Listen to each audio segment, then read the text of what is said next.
Welcome to a journey through the history of the Green Bay Packers, one of professional football's most storied and beloved franchises. Tonight, we'll explore the team's origins, from its humble beginnings in a small Wisconsin city to its transformation into an institution that would define football excellence for over a century. So settle in, get comfortable, and let the story of the Packers ease you into rest.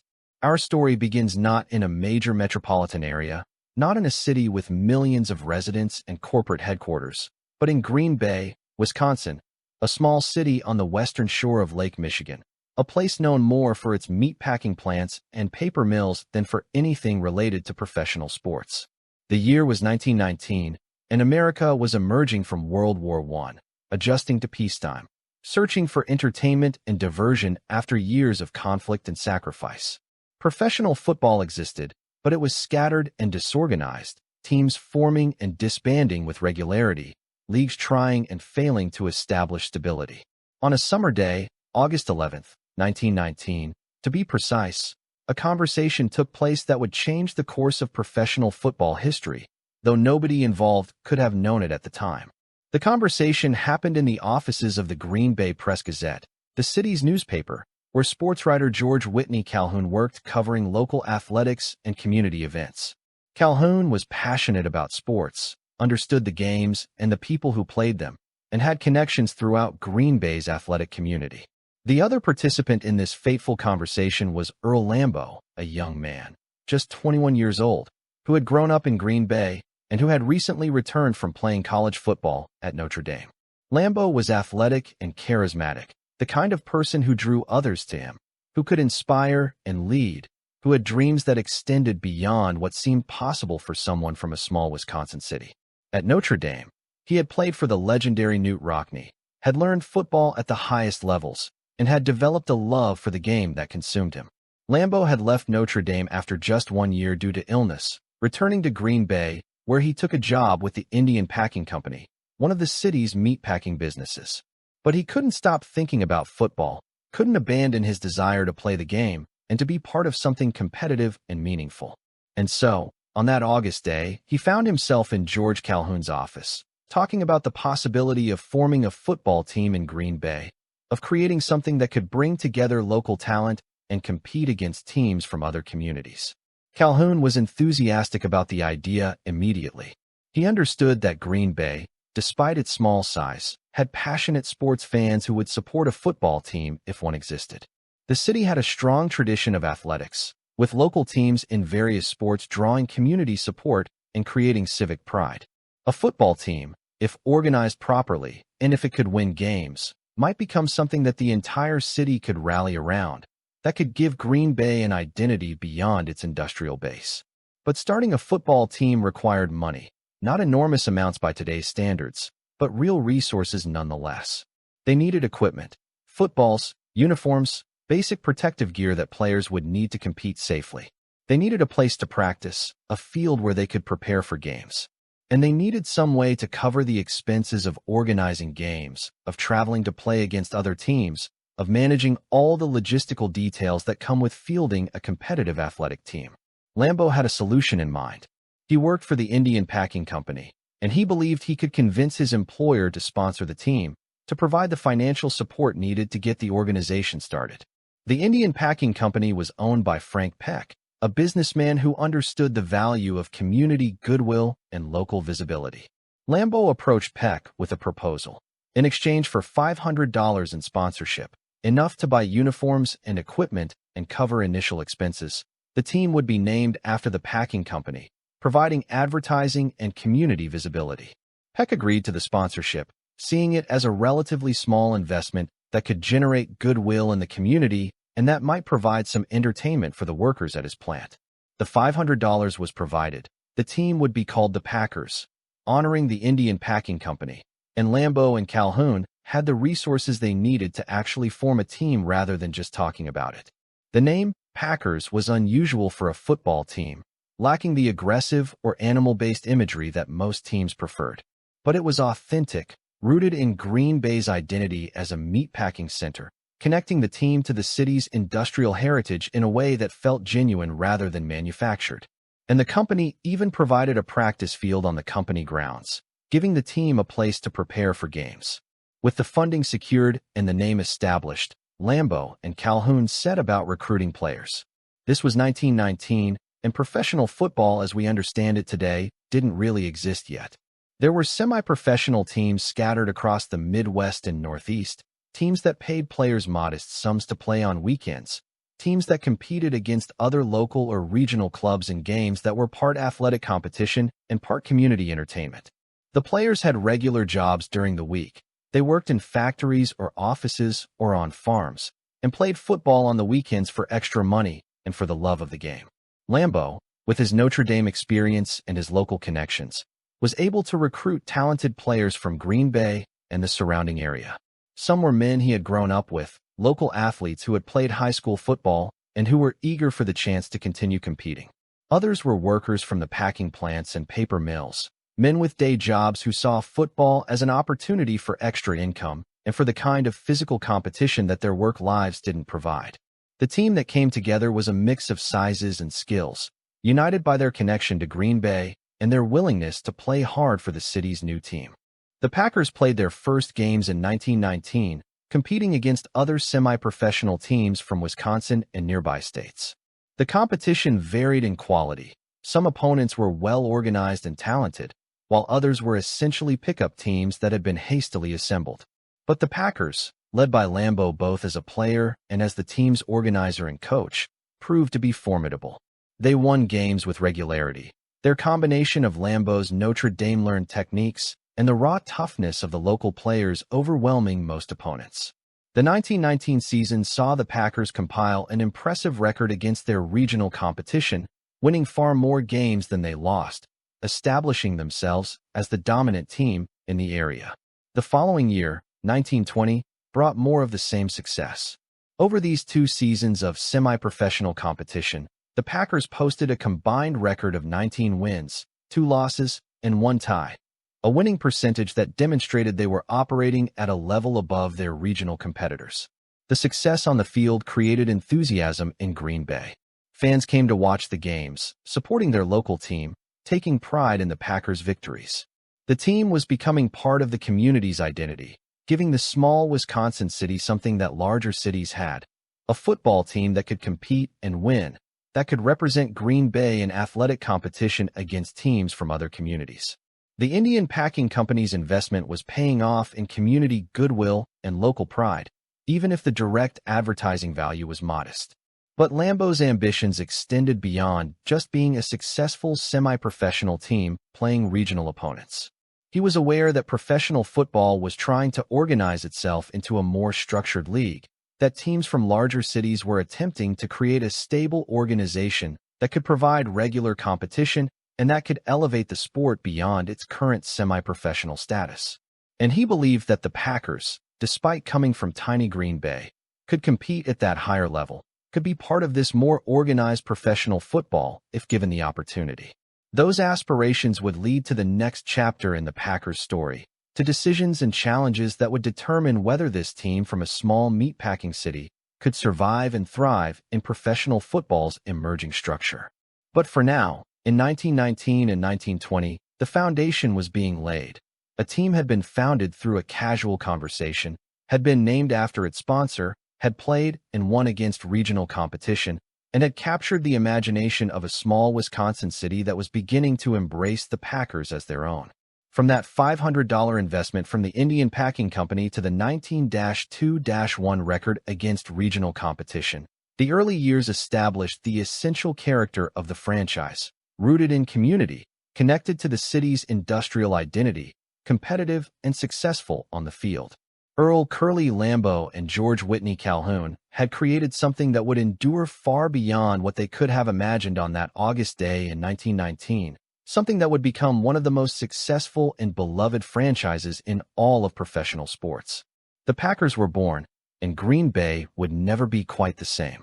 As the Green Bay Packers established themselves as a dominant force in regional semi-professional football, as they won games and captured the support of their small Wisconsin city, the landscape of professional football was changing in ways that would present both opportunities and challenges for Lambeau's team.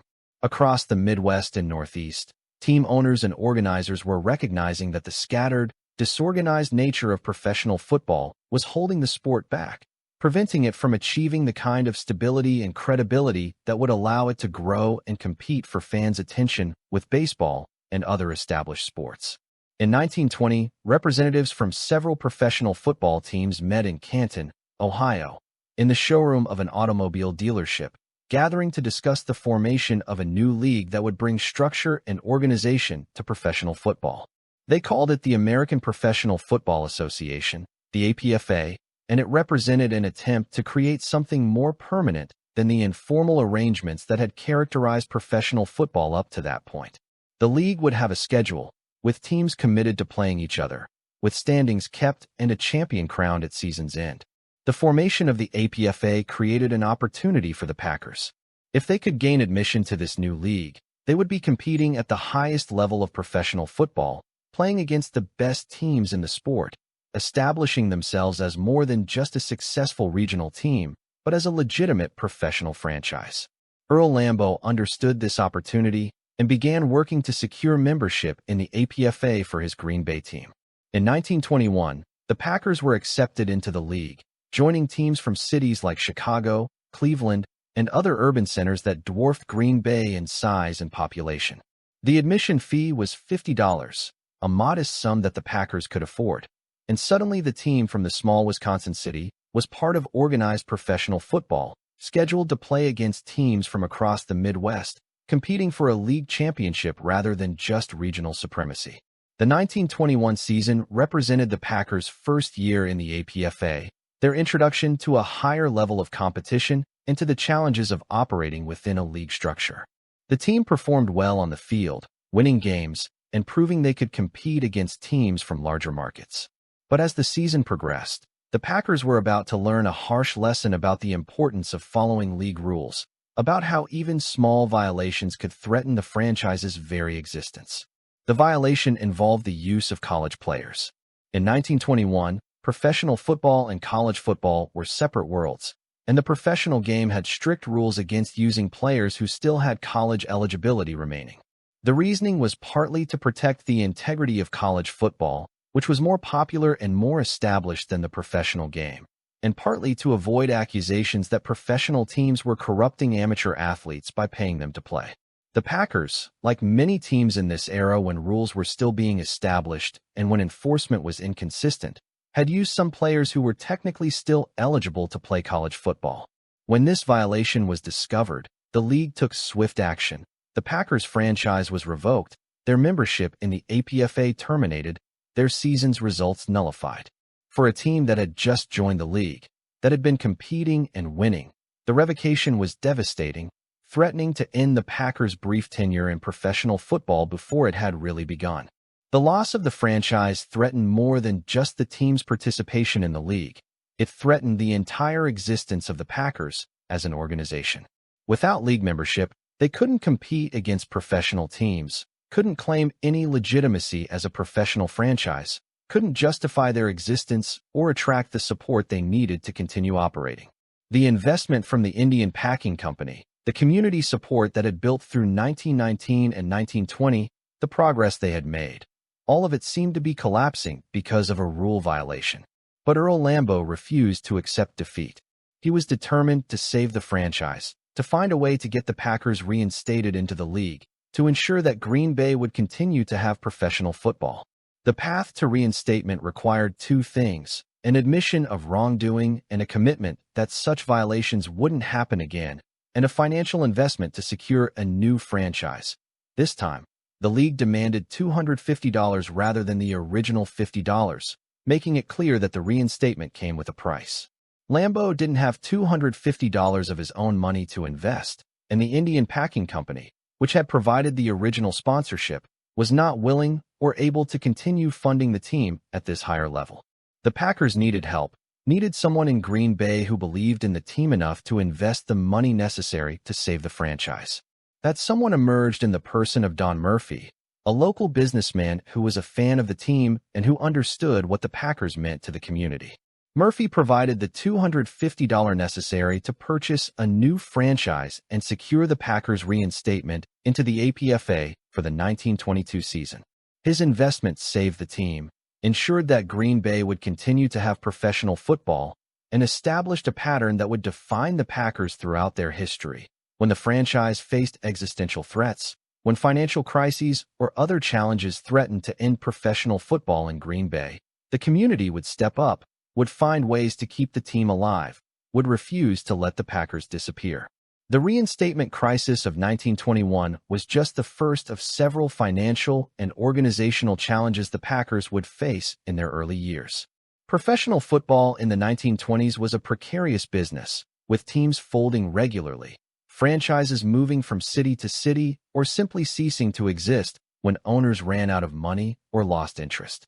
The Packers, operating in the smallest market in professional football, seemed particularly vulnerable. How could a team from a city of just 30,000 people compete financially with teams from Chicago, New York, and other major metropolitan areas? The answer came through a unique arrangement that would eventually make the Packers unlike any other professional sports franchise in America. Rather than relying on a single wealthy owner or a small group of investors, the Packers began to embrace community ownership, selling shares of stock to Green Bay residents and fans throughout the region, creating a broad base of financial support that allowed the franchise to survive difficult periods that would have killed teams dependent on one or two wealthy backers. This community ownership model emerged gradually through the 1920s as the Packers faced repeated financial crises.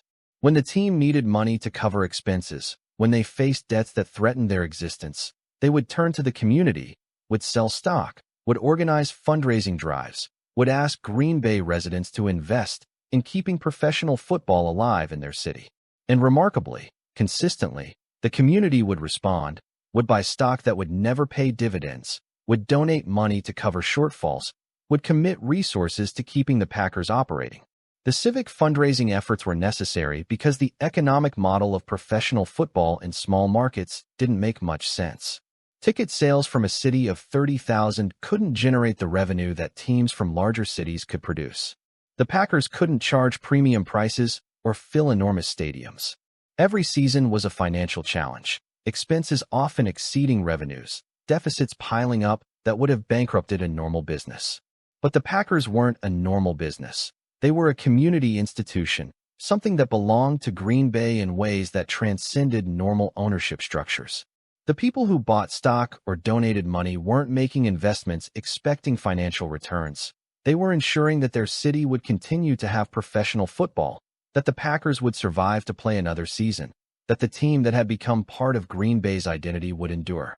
This community support, this willingness to step up financially when the franchise needed help, allowed the Packers to survive when other early NFL teams were folding. Cities larger than Green Bay lost their professional football teams in the 1920s and 1930s. Franchises disappearing because owners couldn't or wouldn't continue funding them, because the economics didn't work and nobody else was willing to invest.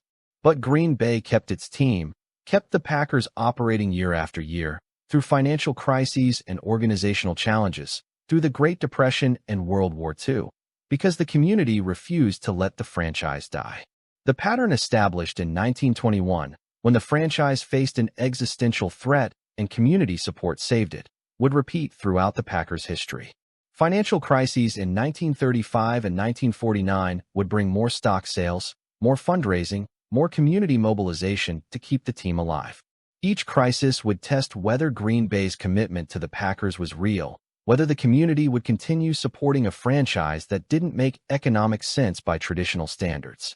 And each time, the community would pass the test, would demonstrate that the Packers meant more to Green Bay than just entertainment or business, that the team was part of the city's soul.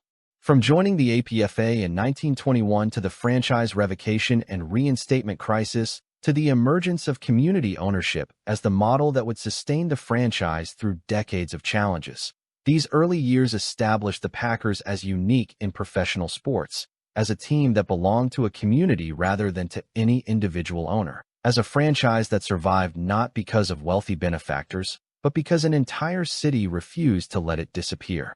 The smallest market in professional sports had found a way to keep its team alive, and that model would endure for over a century, making the Packers one of the most remarkable franchises in all of American sports. As the Green Bay Packers navigated the challenges of early NFL membership, as they survived the franchise revocation crisis and established the community ownership model that would sustain them for decades, the team's success on the field remained central to everything. Without winning, without competitive teams that gave fans reason to care, the community support that kept the franchise alive would eventually erode. And the man responsible for that on-field success, the person who shaped the Packers into a championship-caliber team during these formative years, was the same person who had founded the franchise in that casual conversation back in 1919, Earl Curly Lambeau. Lambeau's role with the Packers in the 1920s was unlike anything that exists in modern professional sports.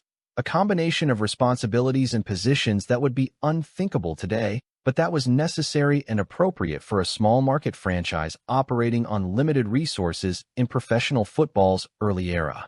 He was, simultaneously and continuously throughout the decade, a player on the field, the team captain leading by example, the head coach designing plays and managing games, and the de facto general manager making personnel decisions and handling organizational matters. As a player, Lambeau was the team's primary offensive weapon, starring in the single-wing formation that dominated football in the 1920s. The single wing was different from the formations that would later become standard in football. Instead of having the quarterback position directly behind the center to receive the snap, the single wing featured a tailback position several yards deep who received direct snaps, and who served as the primary ball carrier, passer, and playmaker. Lambeau played this tailback position, making him the centerpiece of the Packers' offense, the player who touched the ball on nearly every play and who was responsible for much of the team's scoring. Lambeau was fast and elusive as a runner, able to find gaps in defenses and turn short gains into longer runs through his vision and his ability to make defenders miss in the open field. He could also throw the football with accuracy and touch, launching passes downfield to receivers who were running routes designed to exploit weaknesses in opposing defenses. The combination of running and passing ability made Lambeau dangerous and unpredictable, forcing opponents to defend against multiple threats and creating opportunities for the Packers' offense to score points. But Lambeau's impact extended far beyond just his own performance on the field. As the team's captain and coach, he was responsible for preparing the Packers for games, for designing the offensive and defensive strategies that would give Green Bay the best chance to win, for managing the team during games, and making the decisions that would determine outcomes. This dual role, playing and coaching simultaneously, meant that Lambeau had to be on the field executing plays while also thinking several steps ahead, anticipating what the opponent might do, adjusting strategies in real time based on what was happening during the game. The responsibilities were exhausting, both physically and mentally. Lambeau had to maintain his own conditioning and performance while also managing the entire team, preparing game plans, studying opponents, making personnel decisions about who should play and in what situations. He had to earn the respect of his teammates both through his play on the field and through his coaching decisions off it, demonstrating that he deserved the authority he held through both his performance and his strategic acumen. As the 1920s progressed, as Lambeau aged and his playing abilities began to diminish, he gradually transitioned away from being a player and focused more exclusively on coaching and management. But throughout the decade, he remained the central figure in the Packers organization, the person who more than anyone else determined whether Green Bay would succeed or fail in the NFL. His vision for how the team should play, his ability to identify and recruit talented players, his strategic innovations, all of it shaped the Packers during their formative years. And the results of Lambeau's leadership were impressive. Through the 1920s, the Packers were consistently competitive, winning more games than they lost, establishing themselves as one of the better teams in the NFL, even while operating from the league's smallest market. But competitiveness wasn't enough for Lambeau. He wanted championships, wanted to prove that Green Bay could not just compete but could dominate, could win NFL titles, and establish the Packers as the league's premier franchise. That dominance arrived at the end of the 1920s and continued into the early 1930s, producing a run of championship success that had never been seen before in professional football, and that would establish the Packers as one of the sport's great early dynasties. In 1929, the Packers won the NFL championship, claiming the title as the league's best team, giving Green Bay its first professional football championship and validating everything Lambeau had been building since founding the franchise a decade earlier. The 1929 championship was sweet, proof that the Packers belonged among the NFL's elite teams, that the small Wisconsin city could produce champions despite all the economic and logistical disadvantages that came with operating in such a small market. The team had dominant players, executed Lambeau's offensive and defensive schemes effectively, and played with a toughness and determination that reflected both their coach's personality and the blue-collar character of the city they represented. But Lambeau and the Packers weren't satisfied with one championship. The 1930 season brought another title, the Packers defending their championship and proving that 1929 hadn't been a fluke, that they had built something sustainable, something that could win consistently rather than just occasionally. 2 straight championships represented sustained excellence, the kind of success that only the very best organizations achieve, that required not just talent, but also depth, coaching, and the ability to maintain focus and motivation even after having already achieved the ultimate goal. And then, remarkably, the Packers won again in 1931, claiming their 3rd consecutive NFL championship and accomplishing something that no professional football team had ever done before. A three-peat, 3 straight titles, 3 consecutive seasons of being recognized as the best team in the league. The achievement was unprecedented in NFL history, establishing the Packers of the late 1920s and early 1930s as the league's first dynasty, as the standard against which other teams would be measured, as proof that sustained excellence was possible in professional football if a team was built and coached properly. 3 straight championships from the smallest market in professional sports. It seemed almost impossible, defying all conventional wisdom about how professional sports leagues operate, about the advantages that large markets supposedly hold over small ones. But the Packers had proven that market size didn't determine success, that a well-coached team with talented players and strong organizational culture could compete with and defeat teams from cities many times larger than Green Bay. The three-peat established Lambeau as one of the great coaches in professional football history, a strategic innovator who could get the most from his players, who could design game plans that exploited opponents' weaknesses, who could build and maintain a championship-caliber organization year after year. His reputation grew throughout the NFL, his methods studied and copied by other coaches who wanted to understand how he had achieved such sustained success. The championships also established the Packers as a model franchise, demonstrating that the NFL could succeed in small markets if the organization was run properly and if the community supported the team adequately. Other small market teams looked to Green Bay as proof that they too could survive and thrive, that the league didn't have to be exclusively composed of big city franchises. The Packers' success gave hope to communities throughout the Midwest and elsewhere that professional football could work in their cities too if they could replicate Green Bay's combination of community ownership, strong leadership, and competitive excellence. The late 1920s and early 1930s represented the pinnacle of Lambeau's playing and early coaching career, the period when everything he had been building since that 1919 conversation with George Calhoun came to fruition. 3 championships in 3 years. Unprecedented success from the league's smallest market, a franchise model that proved professional football could thrive in unexpected places. All of it established the Packers as one of professional football's great early success stories, a team that would remain competitive and relevant for decades to come. As the Green Bay Packers emerged from their first dynasty, as the three-peat of 1929 to 1931 established them as one of professional football's great franchises, the game itself was evolving in ways that would require teams to adapt or risk being left behind. Football in the early 1930s was still primarily a running game, with teams grinding out yards on the ground, using the forward pass sparingly and conservatively, viewing it more as a desperation tactic than as a central component of offensive strategy. But forward-thinking coaches and players were beginning to recognize that the passing game had untapped potential, that throwing the football could be just as effective as running it if done properly, with the right players and the right approach. Curly Lambeau understood this evolution perhaps better than most coaches of his era. He had always been willing to innovate, to try new approaches, to experiment with strategies that other coaches considered too risky or unconventional. And in 1935, he had the opportunity to acquire a player who would revolutionize the passing game, who would help invent concepts and techniques that would transform how football was played, who would make the Packers the NFL's most dangerous offensive team, and who would help deliver more championships to Green Bay. Don Hutson came to the Packers from the University of Alabama, where he had been a star receiver playing alongside future Hall of Fame quarterback Don Hutson had starred for legendary coach Frank Thomas. Hutson was tall and lean, built more like a basketball player than the stocky, physical players who typically populated football rosters in the 1930s. He wasn't particularly strong or tough-looking, and some scouts questioned whether his slender frame could withstand the physical punishment of professional football, whether he would be able to compete against the bigger, more physical defensive backs he would face in the NFL.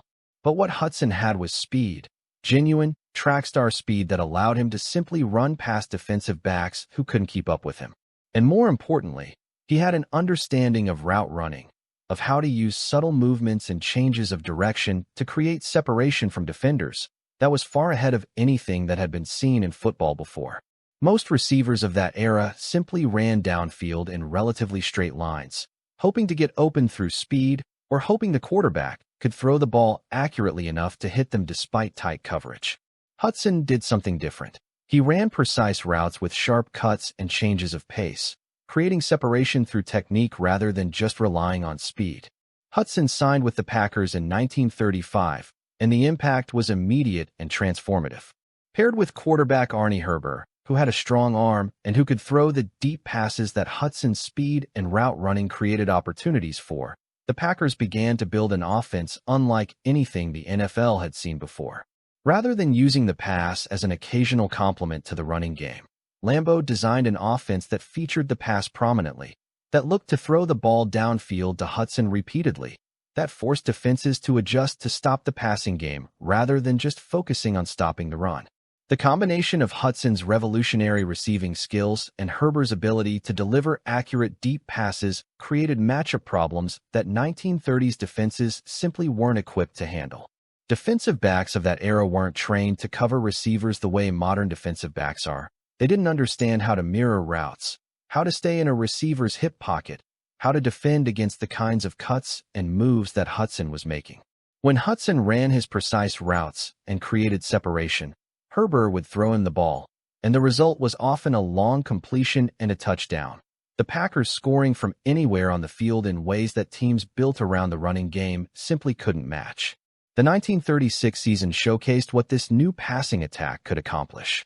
The Packers won the NFL championship, their fourth title in the Lambeau era, with Hutson establishing himself as the most dangerous receiver in professional football. He caught touchdown passes, piled up receiving yards at rates that seemed almost impossible given how rarely most teams threw the ball, and gave the Packers an offensive dimension that made them nearly impossible to defend. When opponents focused their defenses on stopping Hutson, the Packers could run the ball effectively. When they committed to stopping the run, Hutson would burn them deep. 3 years later, in 1939, the Packers won another championship, their fifth under Lambeau, with Hutson continuing to dominate and to redefine what was possible for a receiver. He wasn't just catching passes. He was scoring touchdowns at rates that shattered all existing records, accumulating points through receptions, and also occasionally through kicking extra points and field goals, making him one of the league's leading scorers despite playing a position that wasn't typically associated with high scoring totals. The 1944 season brought yet another championship, the sixth of Lambeau's tenure, with Hutson still the centerpiece of the offense despite being in his early 30s and nearing the end of his career. The consistency of championship success across the 1930s and into the 1940s, titles in 1929, 1930, 1931, 1936, 1939, and 1944, established the Packers as professional football's most successful franchise, as a team that competed for championships year after year, that maintained excellence across different eras and different rosters, that had built something sustainable in the tiny Wisconsin city that seemed too small to support such success. Don Hutson's individual achievements over his 11-year career from 1935 to 1945 were staggering, producing statistics that wouldn't just stand as records, but that would define what excellence looked like at the receiver position for decades. He led the NFL in receptions 8 times, in receiving yards 7 times, and in touchdown receptions 9 times.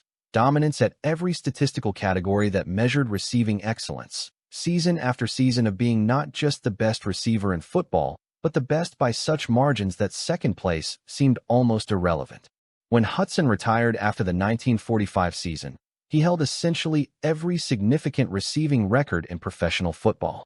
He had caught 488 passes for 7,991 yards and 99 touchdowns, numbers that seemed almost impossible for that era when teams threw the ball far less frequently than they would in later decades.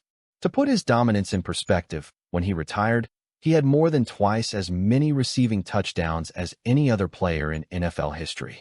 The gap between Hudson and everyone else was so large that it would take decades for other receivers to approach what he had accomplished. But Hudson's legacy extended beyond just the statistics, impressive as they were. He had revolutionized how the receiver position was played, had invented techniques and concepts that would become fundamental to the passing game. The precise route running, the use of fakes and changes of direction to create separation, the understanding of how to exploit different coverages. All of these concepts that modern receivers take for granted were pioneered by Hudson, developed through his own innovations and his work with Lambeau to create an offense that maximized what the passing game could accomplish. The Packers' embrace of the passing game in the 1930s and 1940s, built around Hudson's unique talents, established Green Bay as the NFL's most innovative and forward-thinking franchise, willing to experiment with new approaches while other teams stuck to traditional ground-based offenses. The championships that resulted, 3 more titles in the Hudson era beyond the three-peat of 1929 to 1931, proved that innovation could produce sustained success, that being willing to do things differently could create competitive advantages that translated to championships. Curly Lambeau's coaching record by the late 1940s, as the Hudson era came to an end, was extraordinary by any measure. 6 NFL championships, over 200 wins as a head coach, a legacy of innovation and sustained excellence that placed him among the greatest coaches in professional football history. He had taken the team he founded with that $500 sponsorship from a meatpacking company and turned it into the NFL's most successful franchise, into 6-time champions, into the model organization that proved professional football could thrive in small markets if built and coached properly. The combination of Lambeau's strategic vision and Hudson's revolutionary talent had created something special in Green Bay, had given the small Wisconsin city a football team that not only survived but dominated, that didn't just compete but won championships with regularity, that established a legacy of excellence that would define the Packers for generations and that would make Green Bay synonymous with professional football success. The passing revolution that Hudson pioneered would eventually be adopted throughout the NFL, changing how the game was played, but it began in Green Bay, with a slender receiver from Alabama running precise routes and catching passes from Arnie Herber, rewriting record books and winning championships in the league's smallest market. The success of the Lambeau era, the 6 championships and the innovative offenses and the sustained excellence across 3 decades, had made the Packers one of professional football's most respected franchises, had proven that Green Bay could not just survive but thrive in the NFL despite operating from the league's smallest market. But success in professional sports is never permanent. Dynasties eventually crumble, and the late 1940s would bring challenges to the Packers organization that would test whether the franchise could maintain its excellence or whether the glory years under Lambeau represented a peak that couldn't be sustained. The problems were both financial and competitive, intertwined in ways that made them difficult to separate or to address independently. Financially, the Packers were struggling despite their on-field success. Operating a professional football team in a city of just 60,000 people, Green Bay had grown some since the 1920s, but was still tiny by professional sports standards, meant that revenue from ticket sales was always limited. The Packers couldn't fill enormous stadiums or charge premium prices the way teams in larger markets could. Every season was a financial tightrope walk, revenues barely covering expenses, the franchise dependent on the community ownership model and periodic stock sales to survive. The financial strain was exacerbated by the costs of competing in professional football as the sport professionalized and as player salaries began to rise. The NFL was growing. Teams in larger markets were beginning to invest more money in players and facilities, and the Packers found themselves at a competitive disadvantage trying to match salaries and resources with teams that had much deeper pockets. Don Hutson had retired after the 1945 season, and replacing a player of his caliber was nearly impossible, especially when the Packers couldn't afford to pay premium salaries to attract top talent. Curly Lambeau, who had been with the franchise since its founding, who had won 6 championships and over 200 games, found himself in an increasingly difficult position by the late 1940s. The team's performance was declining. The championships had stopped coming. The winning seasons were becoming less consistent, and the Packers were no longer the dominant force they had been through the 1930s and early 1940s. Some of this decline was natural and inevitable. Championship cores age and need to be rebuilt, and the Packers were in that rebuilding phase after the retirement of Hudson and other key players from their last championship team. But Lambeau's approach to addressing the decline created tensions with the team's board of directors and with the community that had supported the franchise through all those years. Lambeau wanted to spend money to acquire talented players, to invest in the roster to return the Packers to championship contention quickly. But the board, conscious of the franchise's precarious financial position, was reluctant to approve spending that would push the team deeper into debt, that would require more community fundraising and stock sales to cover deficits.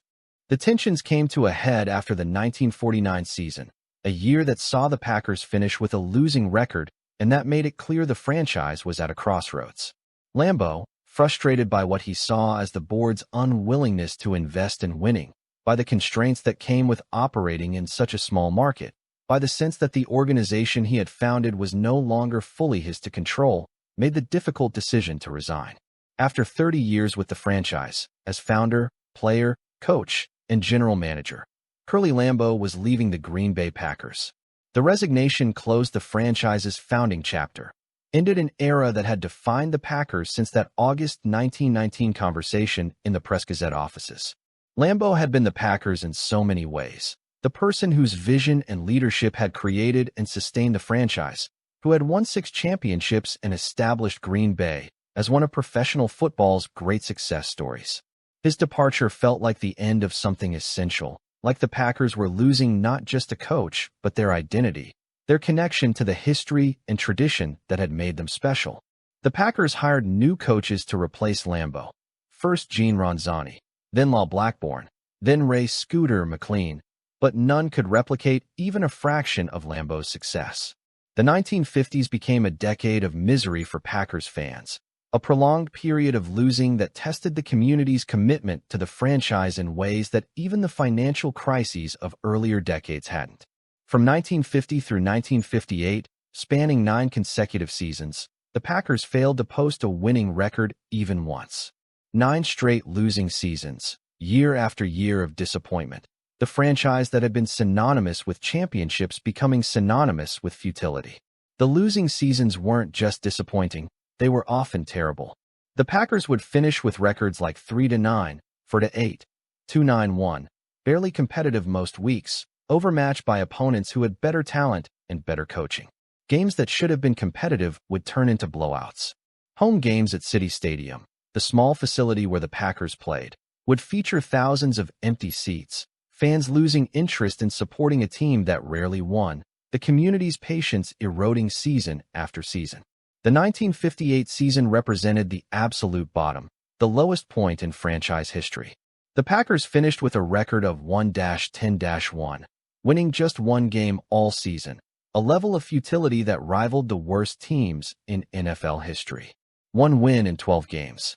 For a franchise that had won 6 championships under Lambeau, that had been the league's model organization, that had proven small markets could compete with anyone, the fall to 1-10-1 was devastating, humiliating, a complete reversal that seemed to call into question whether the Packers could continue to exist. The losing created a vicious cycle that threatened the franchise's survival. Losing teams don't draw fans, which means ticket revenue drops, which means less money to invest in players, which means the team keeps losing. The Packers were trapped in this cycle through the 1950s, each losing season making it harder to attract fans, each drop in attendance making it harder to afford competitive players, each year of futility making the path back to respectability seem more impossible. The community ownership model that had saved the franchise in earlier crises was being tested again. Stock sales and fundraising drives could cover debts and keep the team operating, but they couldn't fix the fundamental problem. The Packers didn't have good enough players or coaches to win games in the NFL. The small market limitations that the Packers had overcome during the Lambeau era through brilliant coaching and innovative play were now working against them, making it nearly impossible to rebuild through normal means when they couldn't afford to pay for top talent, and when their losing record made them an unattractive destination for players who had choices about where to play. The end of the Lambeau era and the collapse of the 1950s represented the franchise's darkest period, a fall from championship excellence to almost complete futility, from being the NFL's model franchise to being its most pathetic. The glory years seemed like ancient history, the 6 championships fading memories that provided no comfort in the present reality of 1-10-1 seasons and empty stadiums. The Packers needed something to change, needed someone who could stop the bleeding and restore respectability, needed a coach or a general manager or a player who could give Green Bay hope that better days might eventually return. That transformation was coming, though in the depths of the 1958 season. With just one win and a community's faith being tested, nobody could have known that salvation was just around the corner, that the worst season in franchise history would be the last losing season for nearly a decade. The Packers' leadership, understanding that yet another failed coaching hire would be catastrophic for the franchise's survival, approached the search for a new coach with unusual care and deliberation. They needed someone special, someone who could not just coach but who could rebuild an entire organization, who could restore credibility and competitiveness, who could give Green Bay hope again. The search led them to Vince Lombardi, an assistant coach with the New York Giants who had been instrumental in building that team's powerful offense, who had a reputation for brilliance and intensity, who was ready for a head coaching opportunity after years of apprenticeship. Lombardi was 45 years old when he was hired by the Packers, a late start to a head coaching career, but also evidence that he had paid his dues, had learned the game thoroughly, had developed the knowledge and the approach that would make him effective. He was intense and demanding, driven by an almost obsessive desire to win, unwilling to accept excuses or mediocrity from anyone in the organization. His personality was forceful, sometimes overwhelming, capable of intimidating players and staff through sheer force of will. On February 2, 1959, Vince Lombardi was officially hired as the Green Bay Packers head coach and general manager, giving him complete control over football operations, the authority to make all decisions about personnel and strategy without interference from the board or ownership. It was a significant gamble by the Packers, giving this much power to a first-time head coach who had never built or managed a team before. But it was also recognition that half measures wouldn't work, that fixing the Packers required someone with absolute authority and absolute accountability. Lombardi arrived in Green Bay and immediately began transforming the organization. The changes were comprehensive, touching every aspect of how the team operated. He installed new offensive and defensive systems, demanding that players learn and execute them with precision. He established strict rules about conduct, about preparation, about effort, making it clear that the losing culture of the 1950s would not be tolerated, that players who didn't meet his standards would be replaced regardless of their talent or experience. The discipline Lombardi brought was legendary and sometimes harsh. He ran brutal training camps where players were pushed to their physical limits, where mistakes were met with public criticism, where the message was driven home repeatedly that excellence required sacrifice and pain and relentless commitment. Players who had been coasting through the losing seasons were confronted with a coach who wouldn't accept anything less than their absolute best effort, who could see through excuses and who demanded accountability. But Lombardi wasn't just a taskmaster. He was also a brilliant strategist who understood offense and defense at profound levels. He introduced plays and concepts that would become synonymous with Packers football, most famously the Lombardi sweep, a running play that epitomized his philosophy of football. Simple in concept, but devastating in execution when run with the precision and power he demanded. The sweep was a power-running play where both guards would pull and lead the running back around the end, creating a wall of blockers that overwhelmed defenses through superior execution rather than through trickery or deception. The genius of the Lombardi sweep was that defenses knew it was coming. The play wasn't a secret, wasn't something the Packers tried to disguise or surprise opponents with, but they still couldn't stop it when it was executed properly. The guards would pull, the running back would follow them to the corner, and if everyone did their job with the precision Lombardi demanded, the play would gain yards almost regardless of what the defense did. It became symbolic of Lombardi's entire approach: excellence through execution, winning through being better rather than being clever. The transformation didn't happen overnight, but it happened quickly enough to give hope. The 1959 season, Lombardi's first, started with a game against the Chicago Bears, Green Bay's longtime rival, a team the Packers had lost to repeatedly during the losing years of the 1950s.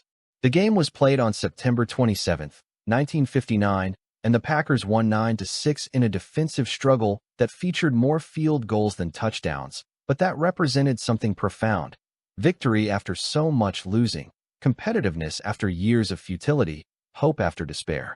That first victory over the Bears snapped years of frustration, gave Packers fans reason to believe that maybe Lombardi was indeed different, that maybe this coach could fix what had been broken for so long. And the winning continued through the season. The Packers finished 7-5, their first winning season since 1947. 12 years of losing seasons ended in Lombardi's first year. The turnaround was dramatic, almost shocking in its speed, validation that the right coach with the right approach could indeed transform a losing organization into a competitive one. But Lombardi's ambitions extended far beyond just posting winning records, far beyond just being respectable or competitive. He had come to Green Bay to win championships, to restore the franchise to the glory it had known under Curly Lambeau, to prove that the smallest market in professional football could still dominate the NFL if built and coached properly. The foundation laid in 1959 was just the beginning, the first step towards something much greater. The 1960 season brought an 8-4 record and another step forward. The 1961 season brought the breakthrough. The Packers dominated the NFL during the regular season, winning with the kind of consistency and power that reminded longtime fans of the championship teams from decades earlier. The offense, built around quarterback Bart Starr executing Lombardi's system with precision and running back Paul Hornung providing versatile scoring ability, was productive and efficient. The defense, featuring players like Ray Nitschke at linebacker and Willie Davis on the defensive line, was physical and dominant. The Packers advanced to the NFL championship game, where they would face the New York Giants at Lambeau Field. The stadium had been renamed from City Stadium to honor Curly Lambeau after his death in 1965, though this game in 1961 preceded that. The game was played on December 31, 1961, a cold Wisconsin day, the kind of weather that Green Bay players were accustomed to, but that visiting teams from warmer climates found challenging and miserable. What followed was a demolition, a complete and total domination that announced to the football world that the Packers were not just back, but were the NFL's premier team. The Packers won 37-0, shutting out the Giants completely, scoring touchdowns and field goals seemingly at will while the defense prevented New York from threatening even once. Paul Hornung, the versatile running back who could run, catch, and kick, scored 19 points himself, a championship game record, accounting for most of Green Bay's scoring through touchdowns and extra points. The 37-0 victory was the Packers' first championship since 1944, ending a 17-year drought that had included all those losing seasons of the 1950s. For fans who had suffered through the 1-10-1 season just 3 years earlier, who had questioned whether the Packers would survive, the championship was almost unbelievable, a reversal of fortune so dramatic that it seemed almost fictional. Vince Lombardi had done in 3 years what had seemed impossible. He had taken the NFL's worst team and turned them into champions.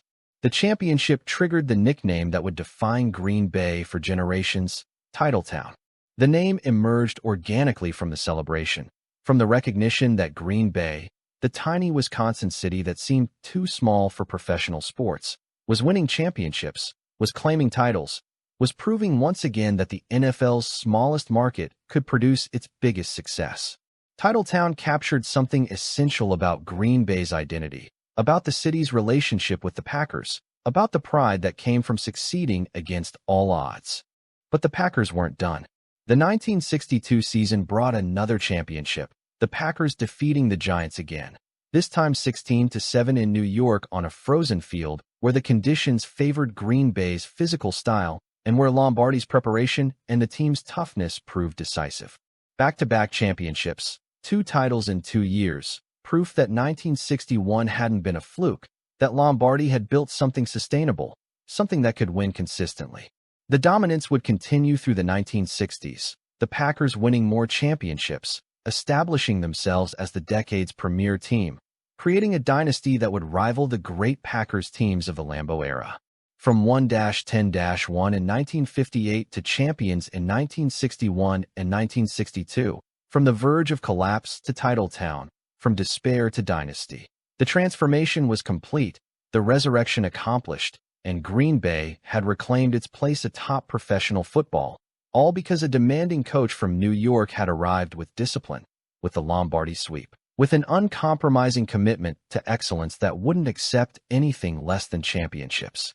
The championships of 1961 and 1962 had restored the Packers to glory, had proven that Vince Lombardi's methods could produce sustained excellence, had earned Green Bay the nickname Titletown.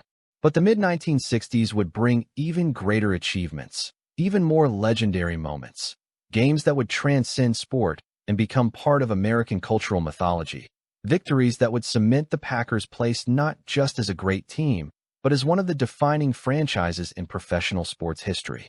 The 1965 season brought another championship, the Packers' third in 5 years under Lombardi.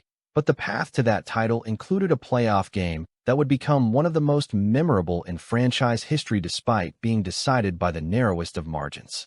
The Western Conference Championship game was played on December 26, 1965, between the Packers and the Baltimore Colts, 2 powerhouse teams battling for the right to advance to the NFL championship game. The contest was played at Lambeau Field in Green Bay, in conditions that were brutally cold even by Wisconsin standards, the temperature well below freezing, the wind creating a chill that made playing football almost unbearable.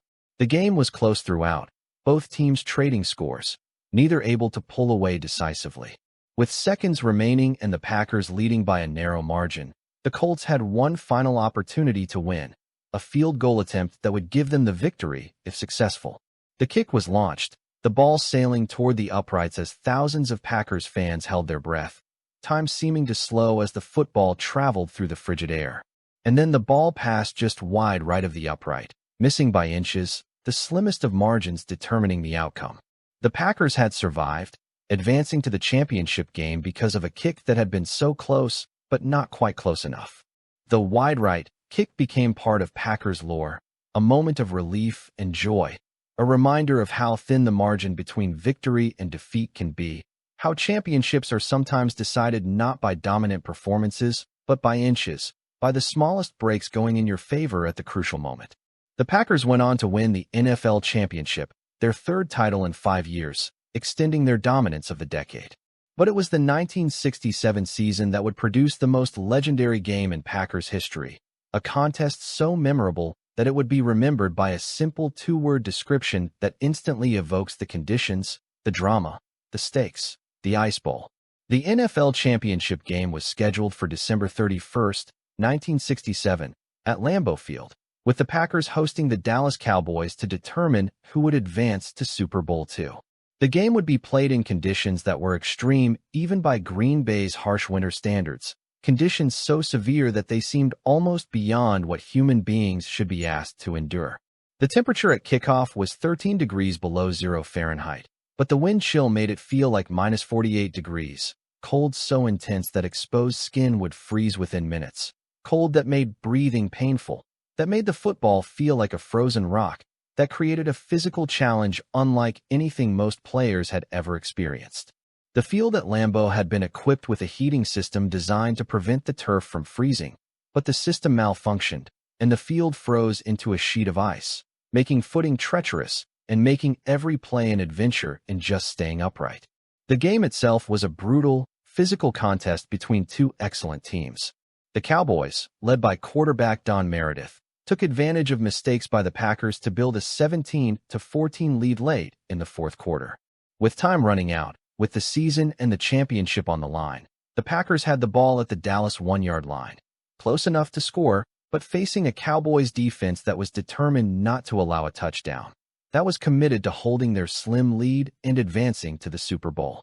Bart Starr, the Packers quarterback who had been executing Lombardi's offense with precision for years, called timeout and went to the sideline to discuss the situation with his coach. The obvious play was a handoff to a running back who would try to power into the end zone, but the frozen field made footing uncertain, and there was risk that the running back might slip or be stopped short. Starr suggested a different approach, a quarterback sneak, where he would take the snap and follow his center's block into the end zone, betting that his own footing and the element of surprise would be enough to cover the final yard. Lombardi approved the call, and the Packers lined up for what would become the most famous play in franchise history. The ball was snapped, Starr followed his center Jerry Kramer's block, and he lunged forward across the goal line for the touchdown. The Packers had won, 21-17, completing a dramatic comeback in impossible conditions, advancing to Super Bowl II, creating a moment that would be replayed endlessly and that would define championship football in the harshest conditions imaginable. The Ice Bowl became more than just a game. It became a symbol of toughness, of resilience, of winning through determination and execution when conditions make success almost impossible. The image of players breathing visible clouds of condensation in the brutal cold, of the frozen field glinting under the stadium lights, of Starr's quarterback sneak crossing the goal line. These became iconic representations of Packers football, of what it meant to play in Green Bay, of the physical and mental toughness that Lombardi had instilled in his teams. The victory in the Ice Bowl sent the Packers to Super Bowl II, where they would face the Oakland Raiders, the champions of the American Football League. This was the second year of the Super Bowl, the championship game created when the NFL and AFL agreed to have their respective champions meet to determine an overall professional football champion. The first Super Bowl, played after the 1966 season, had also featured the Packers, who had defeated the Kansas City Chiefs 35-10 in a game that was convincing, but that carried questions about whether the AFL was truly competitive with the more established NFL. Super Bowl I, as it would later be known, had been played on January 15, 1967, at the Los Angeles Memorial Coliseum. The Packers, as NFL champions, were heavy favorites over the Chiefs, and they validated those expectations by controlling the game from start to finish. The 35-10 victory gave the Packers and the NFL credibility in the new Super Bowl format, proved that the NFL's best team could handle the AFL's champion, and gave Green Bay its fourth championship in 6 years under Lombardi. But Super Bowl II, played on January 14, 1968, at the Orange Bowl in Miami, would carry even greater significance because of what would come after it. The Packers again dominated, defeating the Raiders 33-14 in a game that was never really close, that demonstrated once more that Green Bay was the best team in professional football regardless of league affiliation. The victory was the Packers' fifth championship in 7 years under Lombardi, a run of sustained excellence that rivaled the great Packers teams of the Lambeau era, that established the 1960s Packers as one of the greatest dynasties in professional sports history. But the celebration of Super Bowl II was tinged with sadness and nostalgia, because Vince Lombardi had already decided that this would be his final game coaching the Packers. He was tired, emotionally and physically drained from the relentless demands he placed on himself and others, from the pressure of maintaining excellence year after year, from the toll that coaching at the highest level exacted. He would step down as head coach after the Super Bowl, ending his 9-year tenure that had transformed the Packers from the NFL's worst team to its greatest dynasty.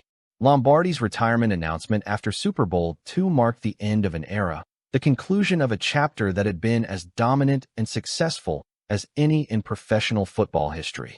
5 championships in 7 years, NFL titles in 1961, 1962, and 1965, and Super Bowl victories in 1 and 2. A 1959 team that had gone 1-10-1 transformed into a dynasty that won 5 titles in 7 years. Players who had been losing turned into champions through discipline and the Lombardi sweep and an uncompromising demand for excellence. The legacy Lombardi left was comprehensive and enduring. He had proven that small markets could indeed dominate professional football if coached and organized properly, that discipline and preparation and execution could overcome talent advantages, that excellence required sacrifice and toughness and an absolute refusal to accept mediocrity. The Super Bowl trophy, the championship trophy awarded to the winner of the NFL's ultimate game, would later be renamed the Lombardi Trophy in his honor, permanent recognition of what he had accomplished, of how he had shaped professional football. The departure of Vince Lombardi after Super Bowl II left a void that seemed almost impossible to fill, a challenge that would have tested any organization, but that was particularly daunting for the Packers. How do you replace a coach who won 5 championships in 7 years, who transformed a franchise from complete futility to absolute dominance, who became so synonymous with success that the Super Bowl trophy would eventually bear his name? The answer, as the Packers would discover through the 1970s, was that you couldn't really replace him.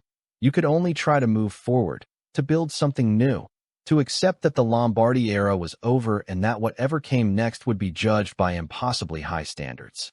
Lombardi briefly remained with the organization as general manager after stepping down as head coach, but he left the Packers entirely after the 1968 season to become head coach and part owner of the Washington Redskins, seeking a new challenge and wanting to prove he could build another winner from scratch. His departure severed the last connection to the dynasty years, leaving the Packers to navigate the post-Lombardi world without the man who had created their recent greatness. The Packers hired Phil Bengtson as head coach, promoting Lombardi's defensive coordinator to the top position in hopes that continuity would preserve what had been built. But Bengtson, despite his knowledge of the game and his connection to the successful teams, couldn't replicate Lombardi's results. The 1968 season brought a 6-7-1 record, the franchise's first losing season since that final year before Lombardi arrived. The 1969 season was even worse, finishing 8-6 but missing the playoffs, and the 1970 season saw the Packers collapse to 6-8, making it clear that Bengtson wasn't the answer.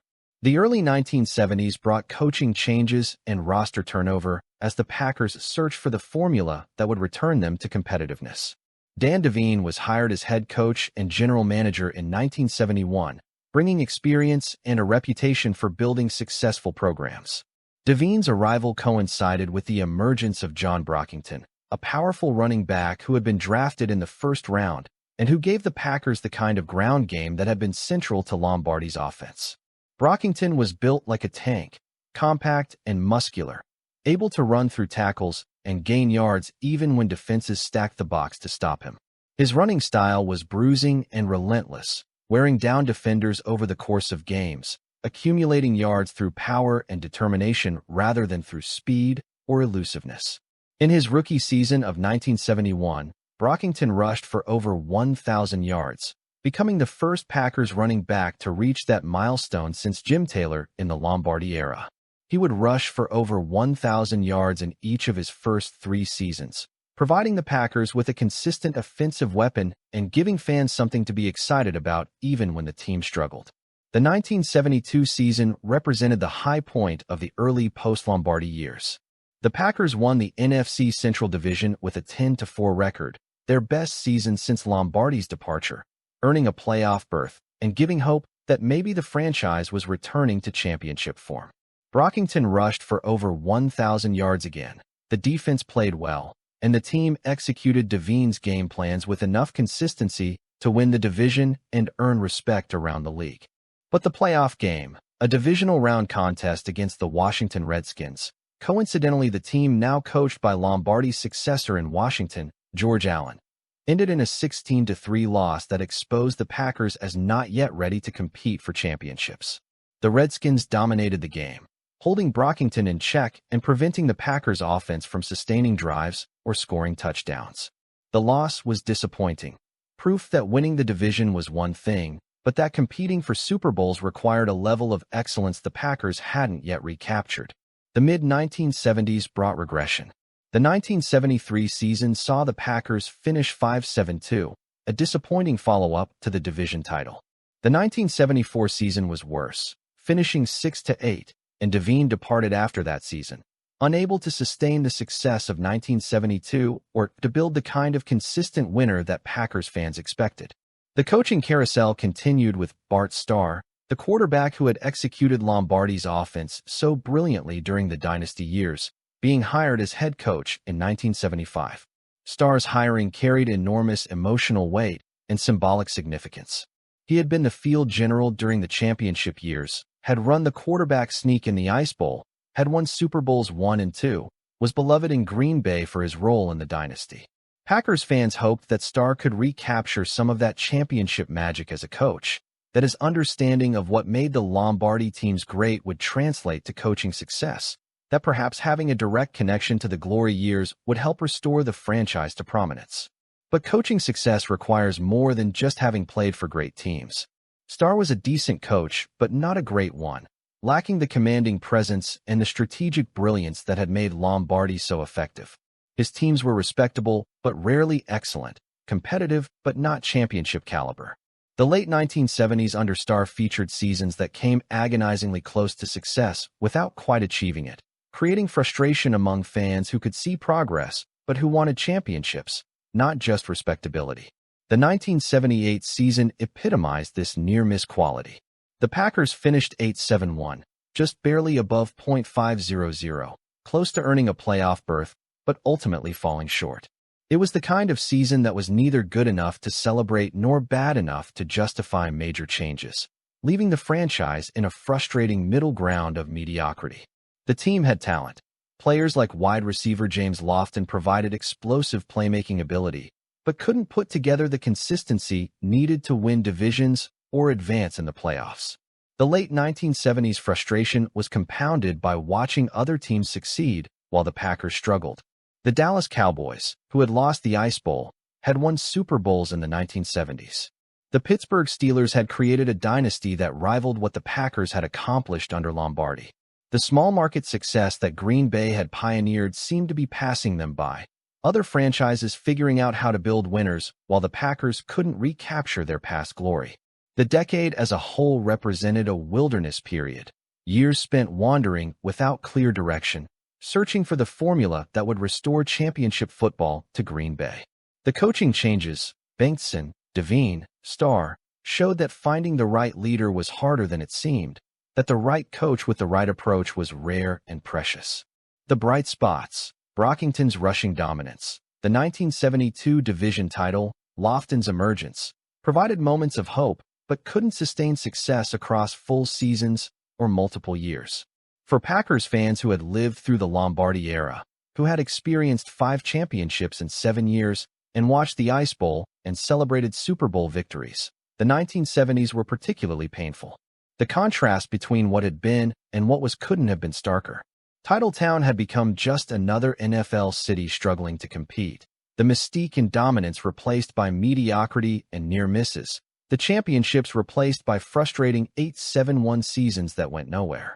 But the wilderness period, as frustrating as it was, wouldn't last forever. The Packers had survived worse. They had endured the 11 straight losing seasons of the 1950s before Lombardi arrived to create a dynasty. They had weathered financial crises that threatened the franchise's existence. The community ownership model that had sustained them through difficult periods remained in place. The fan support remained strong despite the losing, and the foundation existed for another transformation when the right leadership emerged. The 1970s tested Packers fans' patience and loyalty, but the franchise endured, waiting for the next great coach, the next championship era, the next moment when Titletown would reclaim its throne. The late 1970s frustration continued into the 1980s, with Bart Starr still serving as head coach, still trying to recapture some version of the success he had experienced as a player, still searching for the combination of players and strategy that would return the Packers to championship form. But if the late 1970s had been disappointing, the early 1980s would bring moments of absolute humiliation, games so lopsided and performances so poor that they seemed to mock everything the franchise had once represented. The low point came on December 7, 1980, A day that would live in infamy for Packers fans, though for very different reasons than the historical date might suggest. The Packers traveled to Chicago to face their longtime rivals, the Bears, in what should have been a competitive divisional game between two teams with rich histories and intense mutual dislike. Instead, what transpired was a massacre, a complete demolition that stands as one of the most humiliating defeats in franchise history. The Bears dominated from the opening kickoff, scoring touchdowns seemingly at will while the Packers' defense proved completely unable to stop anything Chicago tried. The offense, meanwhile, couldn't sustain drives or protect the quarterback or execute even basic plays with competence. The deficit grew larger with each quarter, the game becoming more painful to watch as it became clear that this wouldn't just be a loss, but a historic embarrassment. When the final gun mercifully sounded, the scoreboard read 61-7, the Bears having scored 61 points while the Packers managed just a single touchdown. 61-7. The numbers were almost incomprehensible for a franchise that had once been the league's dominant force, that had won championships and created dynasties. To lose by 54 points to your most hated rival, to be so thoroughly outclassed and overwhelmed, to suffer this kind of humiliation in front of a national audience. It was devastating, the kind of loss that called into question everything about the organization, that made people wonder whether the Packers belonged in the NFL at all. The 61-7 debacle accelerated questions about Starr's future as head coach. He was beloved as a player, would always be revered for his role in the Lombardi era, but the results as a coach had been consistently disappointing, and catastrophic losses like the Bears game made it clear that sentiment and nostalgia couldn't overcome the reality that he wasn't getting the job done. Starr would coach through the 1983 season, but the writing was on the wall.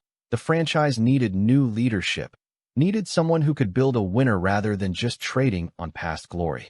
But even as the coaching situation remained uncertain, even as the team struggled through inconsistent seasons and embarrassing losses, the Packers were assembling offensive talent that would give fans exciting moments and individual brilliance, even when team success remained elusive. Lynn Dickey had taken over as the starting quarterback in the late 1970s and would remain the starter through much of the 1980s, providing the Packers with a quarterback who could throw the football as well as almost anyone in the league. Dickey had a powerful arm, capable of launching deep passes that traveled 60 yards in the air, throwing frozen ropes into tight windows that other quarterbacks couldn't attempt. His passing ability was genuine and spectacular, producing moments of offensive fireworks when the protection held and when receivers got open. Paired with wide receiver James Lofton, who had emerged as one of the NFL's premier deep threats with his combination of speed and route-running ability, Dickey could create explosive plays that kept the Packers competitive even when other aspects of the team were struggling. The late 1980s brought another offensive weapon when the Packers drafted Sterling Sharpe, a wide receiver from South Carolina who would become one of the most productive pass catchers in the NFL. Sharpe was different from Lofton, where Lofton was a deep threat who could run past defensive backs. Sharpe was a possession receiver who could catch everything thrown near him, who ran crisp routes and created separation through technique rather than just speed. His hands were exceptional, his ability to make catches in traffic remarkable, and his toughness allowed him to play through contact and absorb hits that would have discouraged lesser receivers.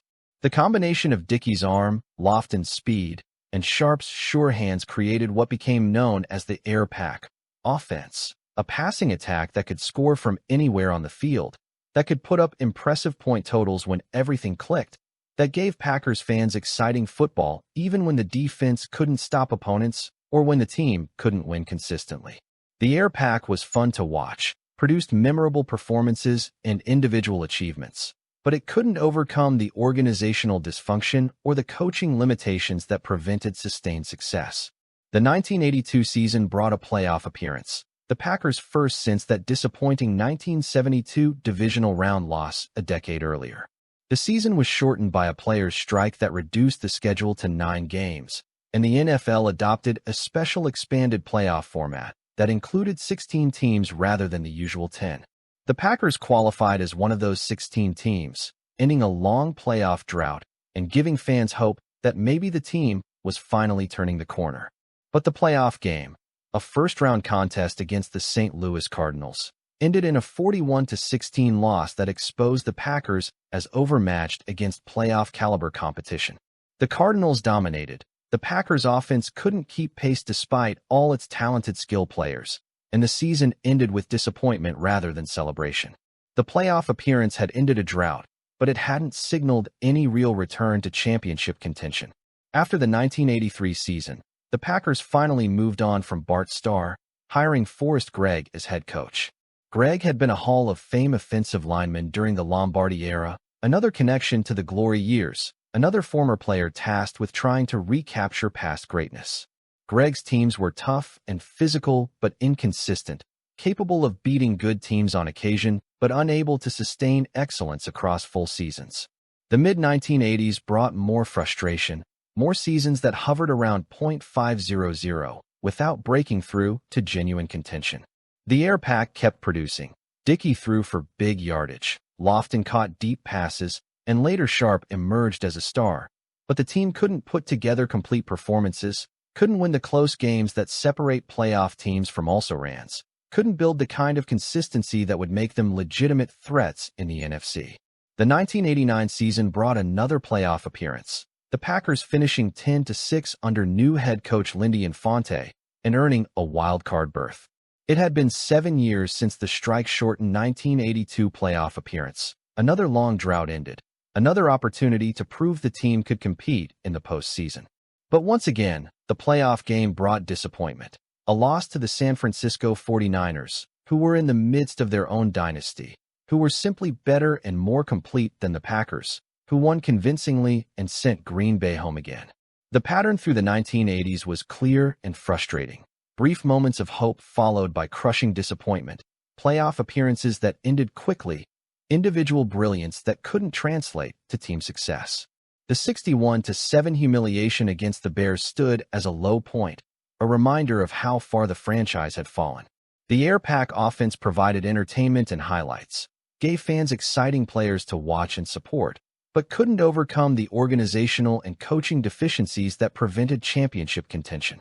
As the 1980s gave way to the 1990s, as the Packers endured more coaching changes and more disappointment, the franchise stood at another crossroads.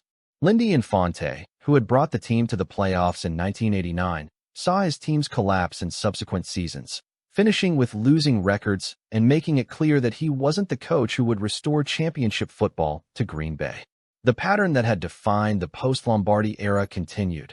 Brief moments of hope followed by regression, playoff appearances followed by years of futility, the perpetual search for the right coach and the right formula that would finally break the cycle. After the 1991 season, the Packers made a coaching change that would prove to be as transformative as the hiring of Vince Lombardi over 3 decades earlier. They hired Mike Holmgren, a former assistant coach with the San Francisco 49ers who had worked under Bill Walsh, the architect of the West Coast offense that had revolutionized how football was played. Holmgren was 43 years old, experienced but still energetic, schooled in an offensive system that emphasized precision passing and timing routes, that could create explosive plays through scheme and execution rather than just through individual talent. Holmgren arrived in Green Bay committed to installing the West Coast offense, to transforming the Packers from a team that relied on deep passes and individual playmaking into one that could sustain drives through short and intermediate passes, that could control games through precision and ball control. The system required a quarterback who could read defenses quickly, who could make accurate throws on time, who could execute the timing routes that were central to making the offense work. The Packers had drafted a quarterback in 1991, trading with the Atlanta Falcons to acquire Brett Favre, a second-round pick from Southern Mississippi who had shown promise, but who had been buried on Atlanta's depth chart and who seemed unlikely to get playing time with the Falcons. The trade was a gamble. Giving up a first-round pick for a backup quarterback who had barely played seemed risky, but Packers general manager Ron Wolf believed Favre had special talent, believed he could develop into a franchise quarterback if given the opportunity and the right coaching. The 1992 season began with Don Majkowski as the starting quarterback, but in the third game of the season, Majkowski was injured and Favre was inserted into the lineup. The game was against the Cincinnati Bengals, and Favre, making his first start for the Packers, led a comeback victory, throwing touchdown passes and making plays with his arm and his mobility that suggested he was indeed special, that the trade to acquire him might prove to be one of the most important moves in franchise history. Favre never relinquished the starting job. From that September day in 1992 through the end of his Packers career, he would start 297 consecutive games, a streak of durability and reliability that was almost unprecedented in professional football. Week after week, season after season, regardless of injuries or illnesses or any other obstacles, Favre was on the field, leading the Packers offense, executing Holmgren's system while also adding his own improvisational genius. Favre was unique among quarterbacks, combining the precision and timing that the West Coast offense required with a gunslinger mentality that produced both spectacular successes and occasionally costly mistakes. He could make throws that other quarterbacks wouldn't attempt, tight window passes, off-balance throws, rockets launched downfield while under pressure. His arm strength was legendary, capable of fitting passes into spaces that seemed impossibly small. But he also took risks, threw interceptions when safer options existed, played with a backyard football mentality that sometimes created problems, but that also produced miracle plays that won games the Packers had no business winning. The combination of Holmgren's system and Favre's talent began producing results quickly. The 1992 season saw the Packers finish 9-7, just missing the playoffs, but showing significant improvement. The 1993 season brought a breakthrough both on the field and in roster construction that would transform the franchise's trajectory and signal that the Packers were indeed returning to championship contention. In free agency before the 1993 season, the Packers pulled off one of the most significant signings in franchise history, acquiring Reggie White, the Philadelphia Eagles' dominant defensive end who was widely considered the best defensive player in football. White was entering his prime, a physical specimen who combined size, strength, and speed in ways that made him virtually unblockable when he was at his best. His pass rush ability was extraordinary. He could beat offensive tackles with power, simply driving them backward into the quarterback, or he could use speed and technique to go around them. But signing Reggie White to come to Green Bay seemed almost impossible. He was the most sought-after free agent in NFL history, with teams from larger markets offering more money and what seemed like better chances to win championships. Why would the NFL's best defensive player choose Green Bay, the tiny Wisconsin city, the smallest market in professional sports, when he could play in Philadelphia or Dallas or any number of larger cities? The answer came through a combination of factors. The Packers offered competitive money. Mike Holmgren sold White on the vision of what they were building, and White himself felt a calling to Green Bay, later describing it in spiritual terms as a decision guided by his faith. His signing was monumental, transforming the Packers' defense immediately and sending a message throughout the NFL that Green Bay was serious about winning, that the franchise that had struggled for so long was building something legitimate. White's impact was immediate and enormous. His presence on the defensive line created pressure on quarterbacks that opposing offenses had to account for, forcing them to keep extra blockers in to protect against his pass rush, opening up opportunities for other defenders to make plays. The Packers' defense, which had been a weakness for years, became a strength with White anchoring the line. Combined with the offense that Favre and Holmgren were developing, the Packers suddenly had the pieces needed to compete for championships. The 1993 season brought a 9-7 record and a playoff berth, the Packers advancing to the divisional round before losing to the Dallas Cowboys, who were in the midst of their own dynasty. But the progress was undeniable. The Packers were competitive, were building something sustainable, were showing signs that they could soon break through to championship contention. The 1994 season brought more progress, another playoff appearance, another divisional round loss to Dallas. The Cowboys seemed to have the Packers' number, seemed to be just a step ahead in their own development, but the gap was closing. And then, in 1995, everything came together in ways that signaled the Packers had truly returned to elite status. Brett Favre won the NFL MVP award in 1995, recognition as the league's best player, validation that he had developed into one of the great quarterbacks in football. The award acknowledged his statistical achievements, throwing for over 4,000 yards and 38 touchdowns, but also his value to the Packers' success, his ability to make plays that other quarterbacks couldn't, his durability, and his leadership.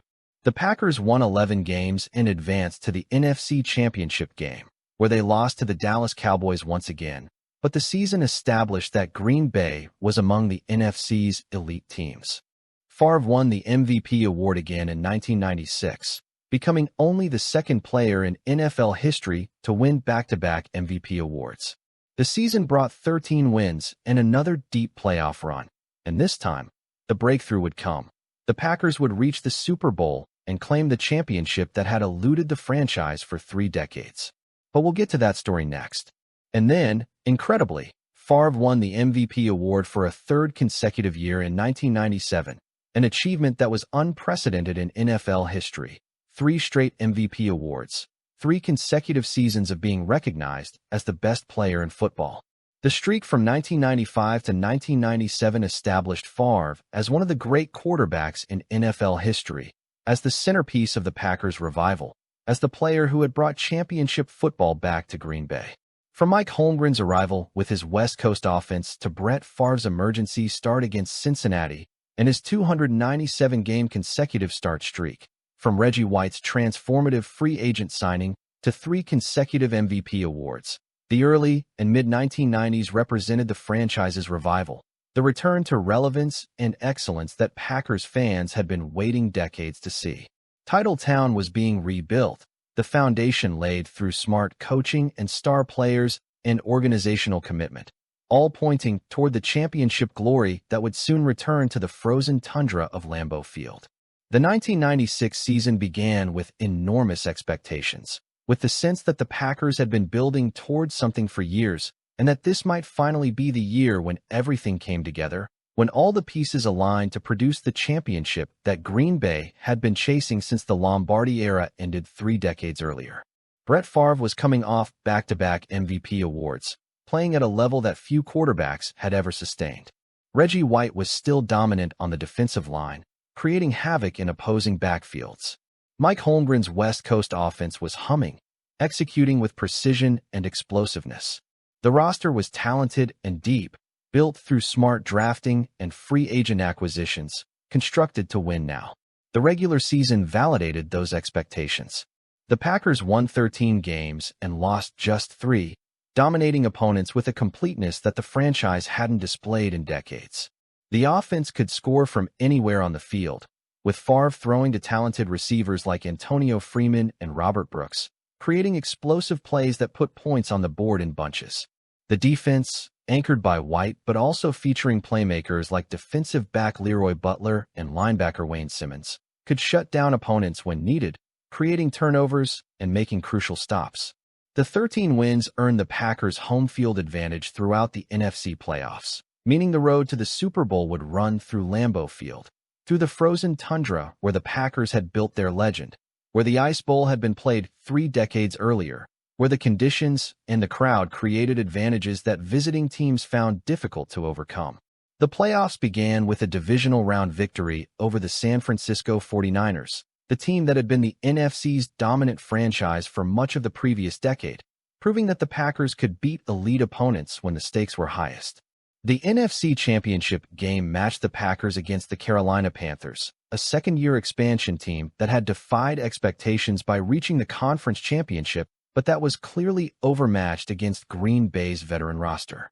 The Packers won convincingly, 30-13, claiming the NFC Championship and earning the right to represent the conference in Super Bowl 31. The victory meant the Packers would play for the NFL Championship for the first time since Lombardi's retirement after Super Bowl II. Nearly 3 decades of waiting finally over, the opportunity to restore championship glory finally at hand. Super Bowl 31 was played on January 26, 1997, at the Louisiana Superdome in New Orleans. The opponent was the New England Patriots, the AFC champions who came into the game as significant underdogs, expected to lose to a Packers team that had been dominant all season and that seemed destined to claim the championship. The game would determine whether the long drought would end, whether Titletown would truly return, whether this generation of Packers could join the Lombardi teams in the pantheon of franchise greatness. The game itself was competitive and entertaining, the Patriots fighting hard and keeping the contest close through much of the first half. But the Packers' talent and experience gradually asserted itself. Favre throwing touchdown passes, the defense making crucial stops, special teams contributing with a remarkable 99-yard kickoff return for a touchdown by Desmond Howard that broke the game open. When the final seconds ticked away, when the scoreboard showed Green Bay with the lead and the championship secured, the Packers had won 35-21, claiming the franchise's third Super Bowl championship and first since Lombardi's final game. The celebration was enormous, decades of frustration washing away in the joy of championship success. Brett Favre, the gunslinger from Mississippi who had been acquired in a trade for a first-round pick, had delivered a championship to Green Bay, validating everything the franchise had invested in him. Desmond Howard, whose kickoff return had been the game's turning point, was named Super Bowl MVP, recognition of a special teams performance that had shifted momentum decisively. And Reggie White, who had chosen Green Bay over larger markets, had claimed the championship that had eluded him in Philadelphia, proving that his decision to come to the NFL's smallest market had indeed been the right one. For Packers fans, particularly those old enough to remember the Lombardi era, the Super Bowl 31 victory was cathartic, proof that the glory days weren't just fading memories but could be recaptured. That title town wasn't just a nickname from the past, but a living reality. The 29-year gap between Super Bowl II and Super Bowl 31 had tested the community's patience and faith, but that faith had been rewarded with championship glory, with the Lombardi Trophy returning to Green Bay, where it belonged. The 1997 season brought expectations that the Packers would defend their championship, that the Super Bowl victory had been not a one-time achievement, but the beginning of a new dynasty that could rival what Lombardi had built. And indeed, the Packers remained dominant through the regular season, winning 13 games again, matching their 1996 record, playing with the same excellence and consistency that had characterized their championship season. The playoffs brought victories over Tampa Bay and San Francisco, sending the Packers back to the Super Bowl for the second consecutive year, this time to face the Denver Broncos and their legendary quarterback John Elway, who was seeking his first championship after multiple Super Bowl disappointments earlier in his career. Super Bowl 32 was played on January 25, 1998, at Qualcomm Stadium in San Diego, and the Packers entered as favorites, expected to claim back-to-back championships and cement their status as the NFL's new dynasty. But the game didn't unfold as Packers fans hoped. The Broncos played with a desperation and intensity that matched Green Bay's, their running game led by Terrell Davis overwhelming the Packers' defense, accumulating yards and controlling the clock in ways that prevented Favre and the offense from establishing their rhythm. The game was close throughout, both teams trading scores, neither able to pull away decisively. With the game on the line in the fourth quarter, the Broncos made the crucial plays while the Packers couldn't quite match them. The final score was 31-24, the Broncos claiming the championship, denying the Packers their repeat, and creating heartbreak in Green Bay. For Brett Favre and Reggie White and the other Packers stars, the loss was devastating. They had been so close to back-to-back championships, so close to establishing a dynasty, but had fallen short when it mattered most. The defeat didn't erase the 1996 championship, didn't diminish what they had accomplished, but it created a sense of unfinished business, a feeling that an opportunity had been lost that might never come again. The immediate aftermath of Super Bowl 32 felt crushing, but time would provide perspective. The Packers had reached back-to-back Super Bowls, something only the great franchises accomplished, something that required sustained excellence and organizational competence. They had won one championship and come within one game of winning another, proving that they belonged among the NFL's elite teams, that the revival was real and sustainable. The late 1990s would bring continued success even if another Super Bowl victory remained elusive. The Packers made the playoffs in 8 of 9 seasons from 1993 through 2001, a run of consistency that few franchises could match, that demonstrated year-in and year-out excellence that kept Green Bay relevant and competitive. Brett Favre continued to play at an elite level, his consecutive start streak growing to lengths that seemed almost impossible, his durability and his playmaking ability giving the Packers a chance to win every game he played. Titletown pride had indeed been fully restored by the late 1990s. The Super Bowl 31 championship had ended the 3-decade drought, had proven that Green Bay could still compete for and win championships in the modern NFL. The 8 playoff appearances in 9 seasons demonstrated sustained excellence, the kind of consistent competitiveness that separated great franchises from mediocre ones. And the consecutive Super Bowl appearances in 1996 and 1997, even though the second ended in heartbreak, established the Packers as one of the NFC's dominant teams, as a franchise that had reclaimed its place among professional football's elite. From 13 wins and Super Bowl glory in 1996 to 13 more wins and Super Bowl heartbreak in 1997, from Brett Favre's MVP awards to Reggie White's defensive dominance to Mike Holmgren's West Coast offense executing at the highest level, the mid to late 1990s Packers had restored championship football to Green Bay, had proven that the smallest market in professional sports could still produce the biggest success, had created memories that would last for generations, and that had honored the legacy of Lambeau and Lombardi while establishing their own place in franchise history.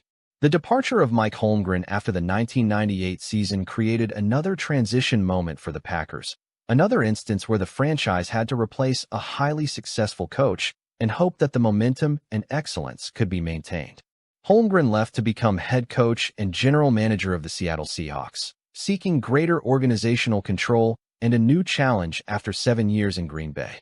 His departure ended the partnership that had produced the Super Bowl 31 championship and the back-to-back Super Bowl appearances, creating uncertainty about whether the Packers could sustain their success under new leadership. Ray Rhodes was hired to replace Holmgren, but his tenure lasted just one disappointing season, the Packers finishing 8-8 and missing the playoffs for the first time in years. The regression was alarming, suggesting that perhaps the success of the late 1990s had been more about Holmgren's coaching than about the roster's talent, that losing the right coach could indeed derail even a team with Brett Favre at quarterback. After just one season, Rhodes was fired, and the Packers turned to Mike Sherman, promoting their offensive coordinator to the head coaching position. Sherman's hiring in 2000 brought stability and a return to winning, though never quite the championship glory that the franchise and its fans desperately sought. Under Sherman, the Packers became remarkably consistent, winning the NFC North Division 4 times in 6 seasons from 2002 through 2007, posting winning records regularly, making the playoffs with the kind of reliability that most franchises would celebrate. But consistency in reaching the playoffs wasn't the same as winning championships, and the Sherman years would be defined by frustration at coming so close to Super Bowl glory without quite getting there. The division titles kept coming: 2002, 2003, 2004, 2007, establishing the Packers as the dominant team in their division, the franchise that other NFC North teams had to chase. But the playoff performances brought heartbreak more often than celebration, close losses and missed opportunities that left fans wondering what might have been, that created the sense that the Packers were good but not quite great, talented but not quite talented enough to break through to championship contention. Brett Favre remained the centerpiece of everything, still starting every game, still playing at a high level even as he moved through his 30s and approached 40 years old. His consecutive start streak continued to grow, reaching numbers that seemed almost impossible: 200 consecutive starts, then 250, then approaching 300, each game adding to a durability record that would likely never be broken. Favre's ability to stay healthy and effective despite the physical punishment that quarterbacks endure was remarkable, a testament to his toughness and his preparation, and perhaps some good fortune in avoiding the kind of catastrophic injuries that end careers. But the playoff heartbreaks accumulated during these years, creating a painful catalog of close losses and missed opportunities that defined Favre's later career in Green Bay. The 2003 season brought a wild-card playoff game against the Philadelphia Eagles that went to overtime, the Packers losing on a field goal after Favre threw an interception in the extra period. The loss was crushing, made more painful by the knowledge that the Packers had been so close to advancing, that 1 or 2 plays going differently would have meant victory instead of another disappointing ending. The 2007 season represented perhaps the most painful playoff loss of all, a game that would haunt Favre and Packers fans for years. The Packers had posted a 13-3 record during the regular season, their best since the Super Bowl years, with Favre playing some of the best football of his career despite being in his late 30s. The team advanced to the NFC Championship game to face the New York Giants at Lambeau Field, with temperatures below zero creating the kind of frozen conditions that historically favored Green Bay, that brought memories of the Ice Bowl and championship glory. The game was close throughout, both teams fighting in the brutal cold, neither able to pull away.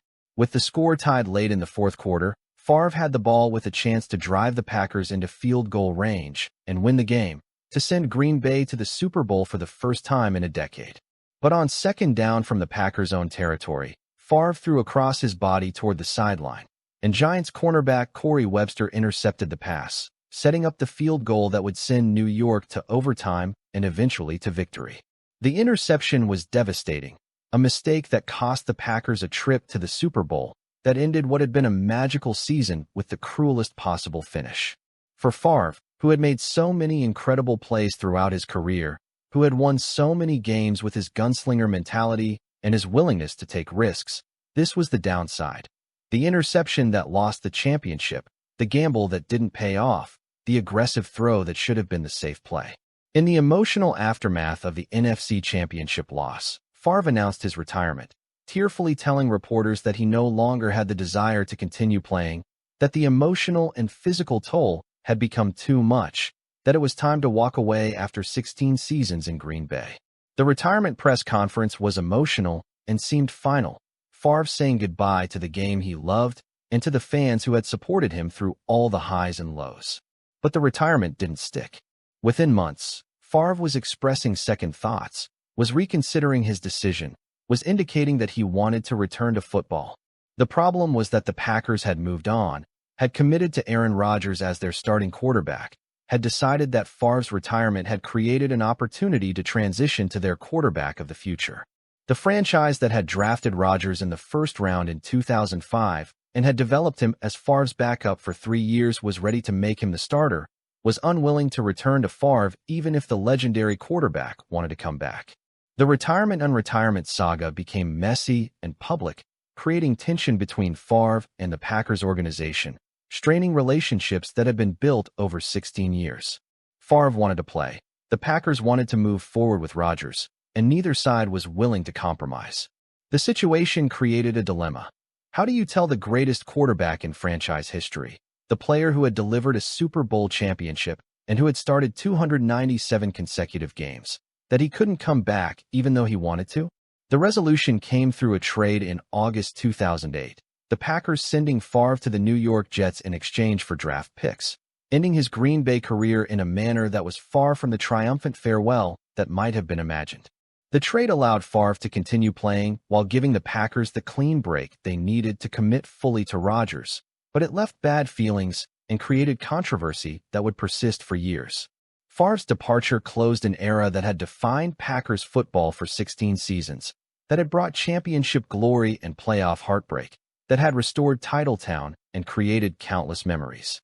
From his emergency start against Cincinnati in 1992 to the Super Bowl 31 championship, to 3 consecutive MVP awards to 297 consecutive starts, to the NFC Championship interception and the messy exit, Favre's time in Green Bay encompassed triumph and disappointment, individual brilliance and team success, moments of pure joy and crushing heartbreak.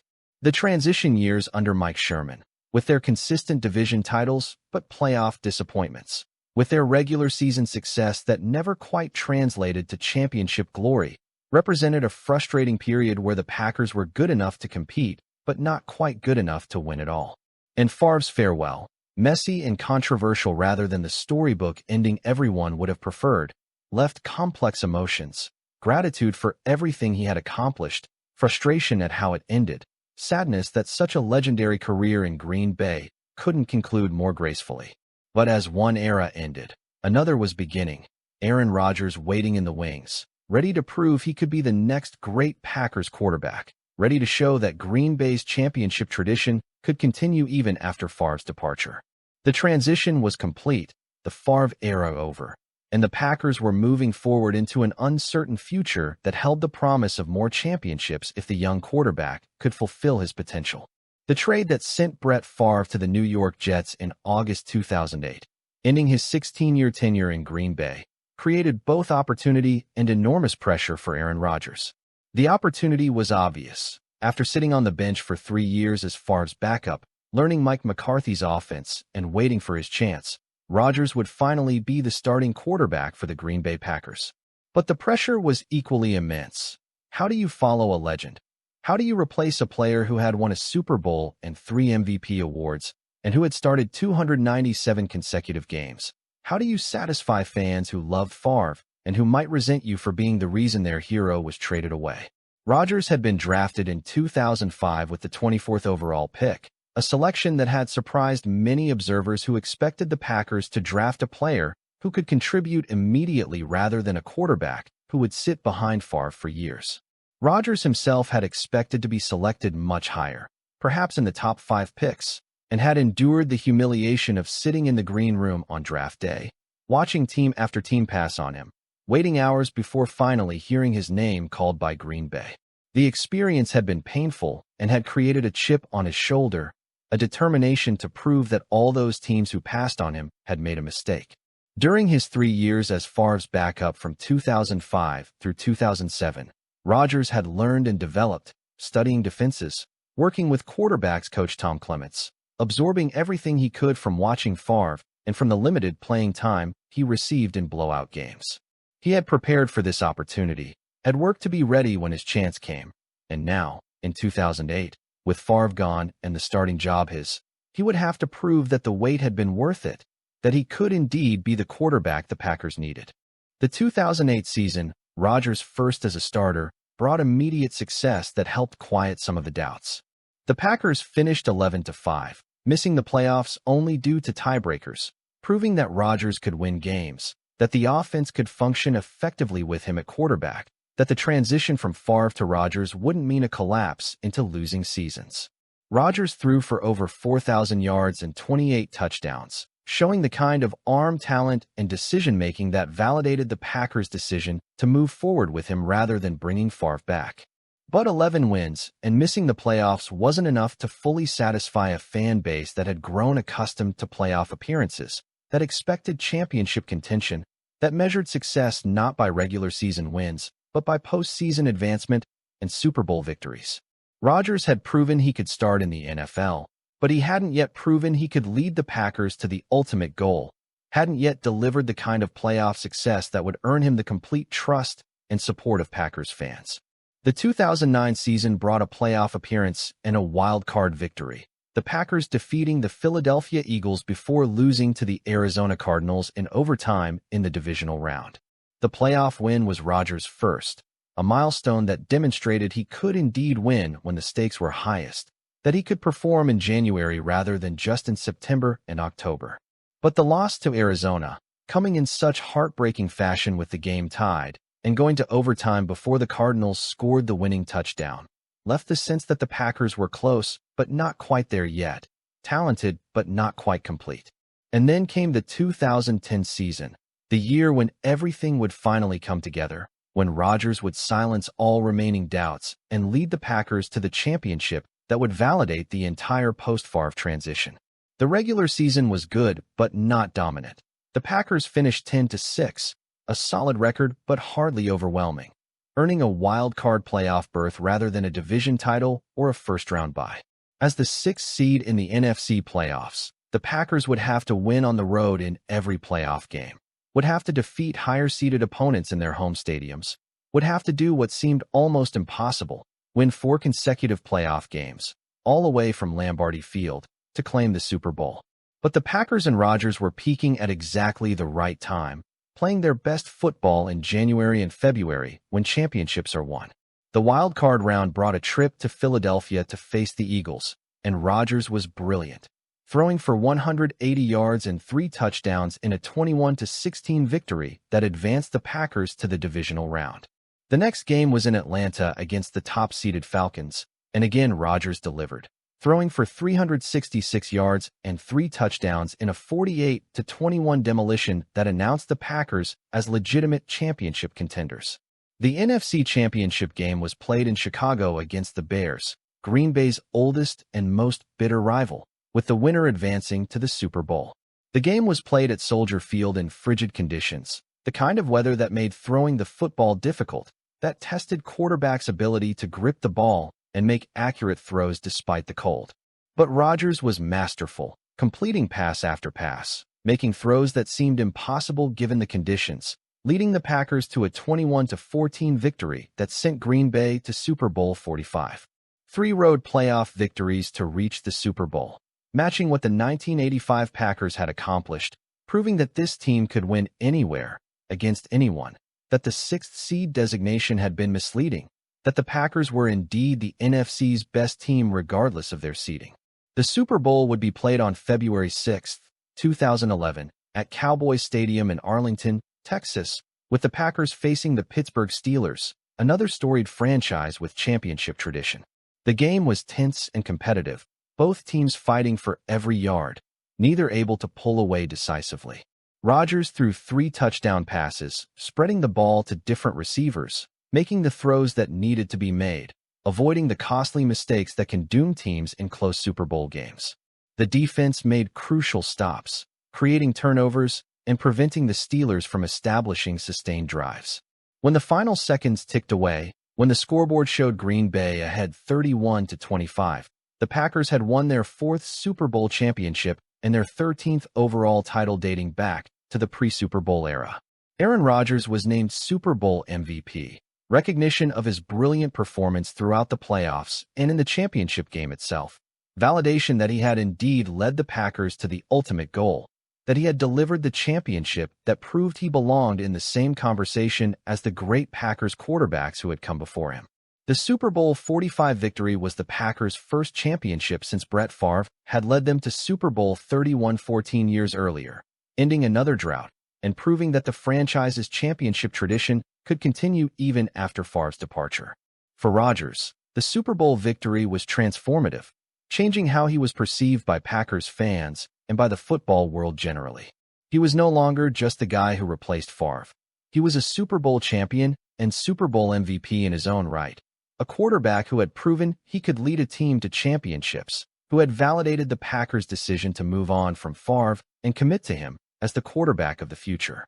The celebration in Green Bay was enormous, the 4th Super Bowl championship adding another banner to the rafters at Lambeau Field, another moment of glory in the franchise's storied history.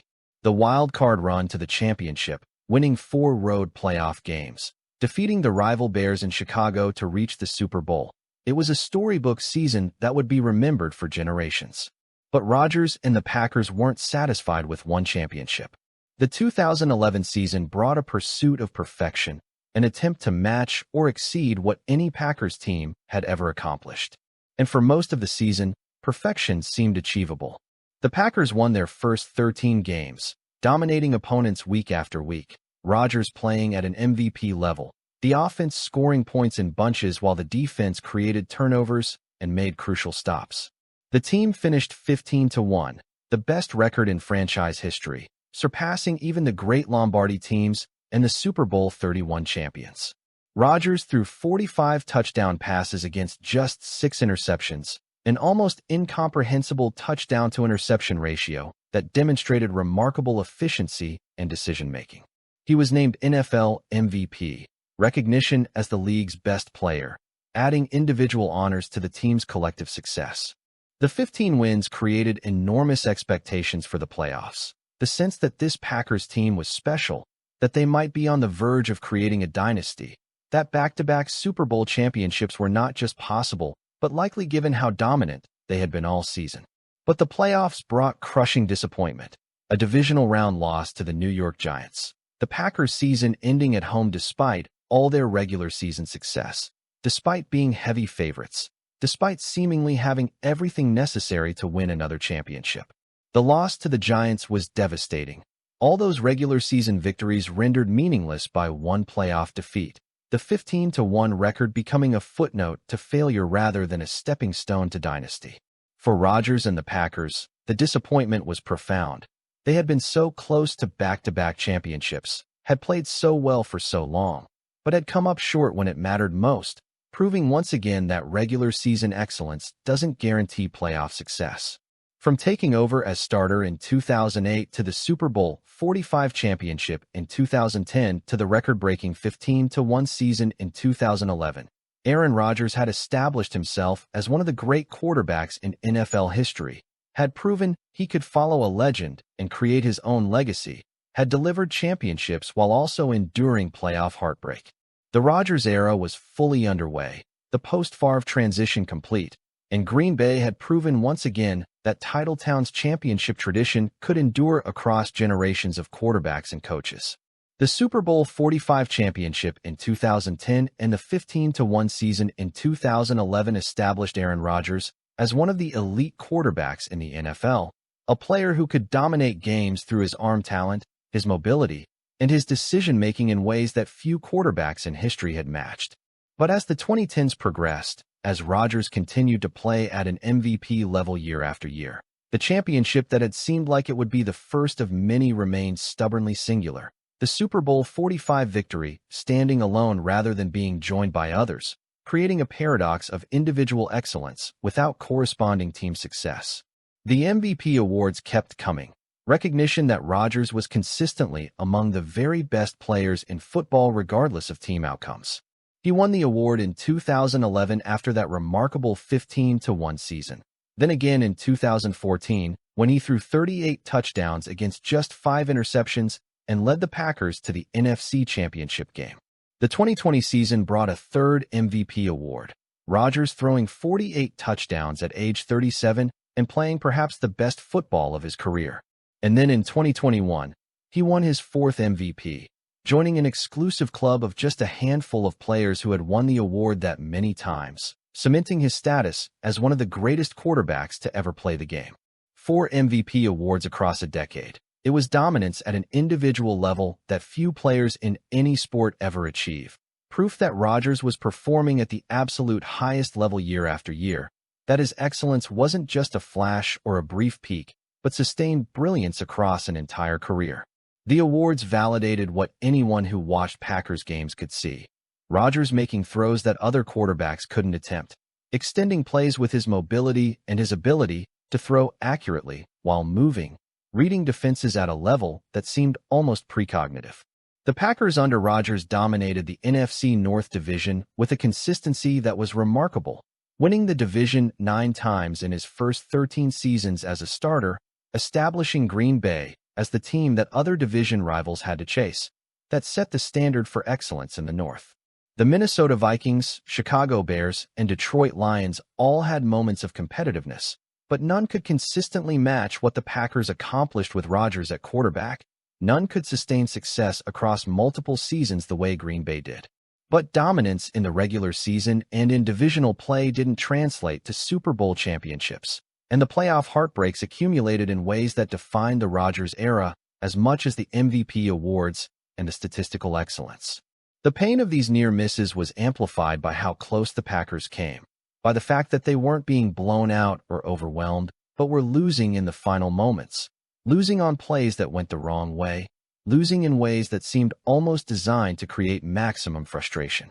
The 2014 NFC Championship game represented perhaps the most painful loss of Rodgers' career to that point, a defeat so crushing and so improbable that it would haunt the franchise for years.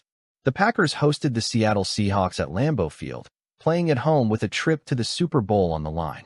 And for most of the game, the Packers dominated, building a 19-7 lead with less than 4 minutes remaining in the fourth quarter, playing with the kind of control that suggested the outcome was no longer in doubt, that Green Bay was heading to the Super Bowl. But the Seahawks refused to quit, scoring a touchdown to cut the lead to 19-14, then recovering an onside kick that the Packers inexplicably failed to secure despite having multiple players in position to fall on the ball. Seattle scored again to take the lead, and though the Packers managed a field goal to send the game to overtime, the momentum had completely shifted. In overtime, the Seahawks won the coin toss, drove down the field, and scored a touchdown to win 28-22, completing one of the most improbable comebacks in playoff history and sending the Packers home in devastating fashion. The collapse was incomprehensible. A 12-point lead with less than 4 minutes remaining should have been insurmountable, should have guaranteed victory. But the Packers had let it slip away through a combination of conservative play calling, defensive breakdowns, and the special teams' failure on the onside kick. For Rodgers, who had played well enough to win, who had done everything asked of him, the loss was particularly cruel. He had been minutes away from another Super Bowl appearance, but his team's failures in the final moments had cost him that opportunity. The 2020 NFC Championship game brought another heartbreak, this time against the Tampa Bay Buccaneers and Tom Brady, Rodgers' counterpart in the debate about greatest quarterbacks of the generation. The game was played at Lambeau Field, in cold conditions that should have favored Green Bay, and the Packers led for most of the contest. But late in the game, trailing by 5 points with the ball at the Buccaneers' 8-yard line and fourth down approaching, head coach Matt LaFleur made a decision that would be second-guessed endlessly. He chose to kick a field goal rather than going for the touchdown, settling for 3 points and hoping the defense could get a stop and give the offense another chance. The decision was conservative and puzzling. Aaron Rodgers, one of the greatest quarterbacks in NFL history, was on the field with a chance to win the game, and the coach had chosen not to give him that opportunity, had chosen to kick the field goal and trust the defense instead. The Buccaneers got the ball back, ran out the clock, and won 31-26, advancing to the Super Bowl while the Packers went home again, another season ending one game short of the championship game. The frustration of the 2020 loss was compounded by the knowledge that Rodgers had won the MVP award that season, had played brilliantly at age 37, had done everything possible to give the Packers a chance to win a championship. But the coaching decision to kick the field goal rather than trusting him to convert fourth down and score a touchdown had cost them the opportunity, had left fans wondering what might have been if LaFleur had been more aggressive. And then, incredibly, came 2021 and another NFC Championship game loss, this time to the San Francisco 49ers in a game played in frigid conditions at Lambeau. Rodgers had won another MVP award, his fourth, and the Packers were again the top seed in the NFC with home field advantage throughout the playoffs. But special teams failures and offensive struggles allowed the 49ers to pull off the upset, winning 13-10 and sending the Packers home for yet another devastating playoff loss. 3 NFC Championship game defeats in 8 years, 2014, 2020, and 2021, each one painful in its own way, each one representing a missed opportunity to reach the Super Bowl, each one adding to the frustration of an era defined by individual excellence without championship success to match. Rodgers had won 4 MVP awards, but just one Super Bowl, had dominated regular seasons but couldn't get back to the championship game, had played brilliantly but seen his teams come up short in the moments that mattered most. The contrast between regular season excellence and playoff disappointment created endless debates about where the fault lay. Was it Rodgers, who despite his brilliance sometimes seemed to play conservatively in crucial playoff moments, who didn't elevate his game in January the way he did in September and October? Was it the coaches, making questionable decisions like the field goal against Tampa Bay, not putting Rodgers in position to succeed? Was it the defense and special teams, failing to make stops or execute fundamentals at crucial moments? The answer was probably some combination of all these factors, but the result was the same: one Super Bowl championship despite over a decade of elite quarterback play. By the time Rodgers' tenure with the Packers ended, he had established himself as the franchise's all-time leader in passing yards and passing touchdowns, surpassing Brett Favre in both categories and setting records that would stand for decades. His statistics were remarkable: over 59,000 passing yards and 475 touchdowns in a Packers uniform, numbers that demonstrated sustained excellence across 15 seasons.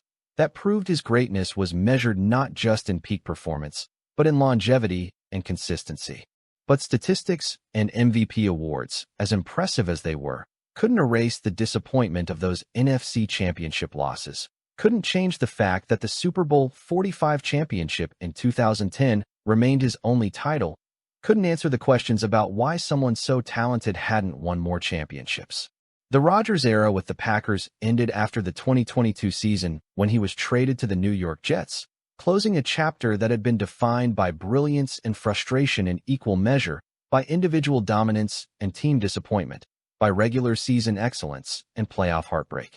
The legacy was complex: 4 MVP awards, but 1 championship; franchise records for passing but painful playoff losses, dominance of the NFC North but inability to get back to the Super Bowl.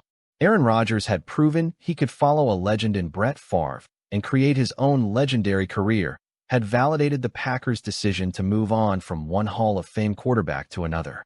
But the near misses and the painful losses would always be part of the story, the what-ifs and the might-have-beens that haunted an era of individual greatness that somehow produced just one championship ring.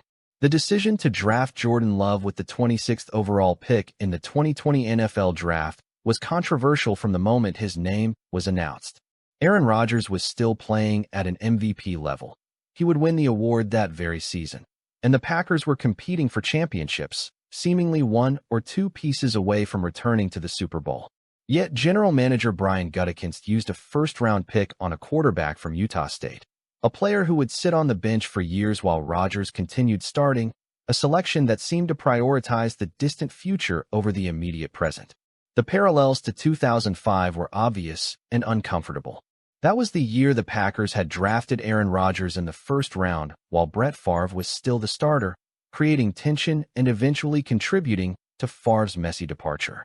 Now, 15 years later, history was repeating itself. Another franchise quarterback still performing at an elite level, another first-round pick spent on his eventual replacement, another period of uncertainty about how and when the transition would occur. Rodgers didn't hide his displeasure with the selection. In interviews and public comments, he made it clear that he felt disrespected, that the team should have been using premium draft picks to acquire players who could help him win championships now rather than preparing for life after him. The relationship between Rodgers and the Packers front office, already strained by various disagreements over personnel and organizational direction, fractured further. The 2020 draft pick cast a shadow over the final years of Rodgers' Green Bay career, creating an awkward situation where everyone knew the end was coming, but nobody knew exactly when or how it would unfold. Jordan Love spent 3 seasons on the bench, watching Rodgers work, learning the offense, developing his skills in practice, but getting almost no meaningful game action. The situation was similar to what Rodgers himself had experienced: years of watching and waiting, preparing for an opportunity that seemed both inevitable and impossibly distant. Love worked with quarterbacks coach Tom Clements. The 2020 NFC Championship game brought another heartbreak, this time against the Tampa Bay Buccaneers and Tom Brady, Rodgers' counterpart in the debate about greatest quarterbacks of the generation. The game was played at Lambeau Field, in cold conditions that should have favored Green Bay, and the Packers led for most of the contest. But late in the game, trailing by 5 points with the ball at the Buccaneers' 8-yard line and 4th down approaching, head coach Matt LaFleur made a decision that would be second-guessed endlessly. He chose to kick a field goal rather than going for the touchdown, settling for 3 points and hoping the defense could get a stop and give the offense another chance. The decision was conservative and puzzling. Aaron Rodgers, one of the greatest quarterbacks in NFL history, was on the field with a chance to win the game, and the coach had chosen not to give him that opportunity, had chosen to kick the field goal and trust the defense instead. The Buccaneers got the ball back, ran out the clock, and won 31-26, advancing to the Super Bowl while the Packers went home again, another season ending one game short of the championship game. The frustration of the 2020 loss was compounded by the knowledge that Rodgers had won the MVP award that season, had played brilliantly at age 37, had done everything possible to give the Packers a chance to win a championship. But the coaching decision to kick the field goal rather than trusting him to convert 4th down and score a touchdown had cost them the opportunity, had left fans wondering what might have been if LaFleur had been more aggressive. And then, incredibly, came 2021 and another NFC Championship game loss, this time to the San Francisco 49ers in a game played in frigid conditions at Lambeau. Rodgers had won another MVP award, his 4th, and the Packers were again the top seed in the NFC with home field advantage throughout the playoffs. But special teams failures and offensive struggles allowed the 49ers to pull off the upset, winning 13-10 and sending the Packers home for yet another devastating playoff loss. 3 NFC Championship game defeats in 8 years, 2014, 2020, and 2021, each one painful in its own way, each one representing a missed opportunity to reach the Super Bowl, each one adding to the frustration of an era defined by individual excellence without championship success to match.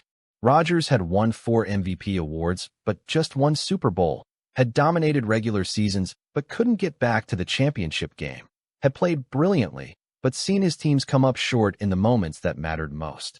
The contrast between regular season excellence and playoff disappointment created endless debates about where the fault lay.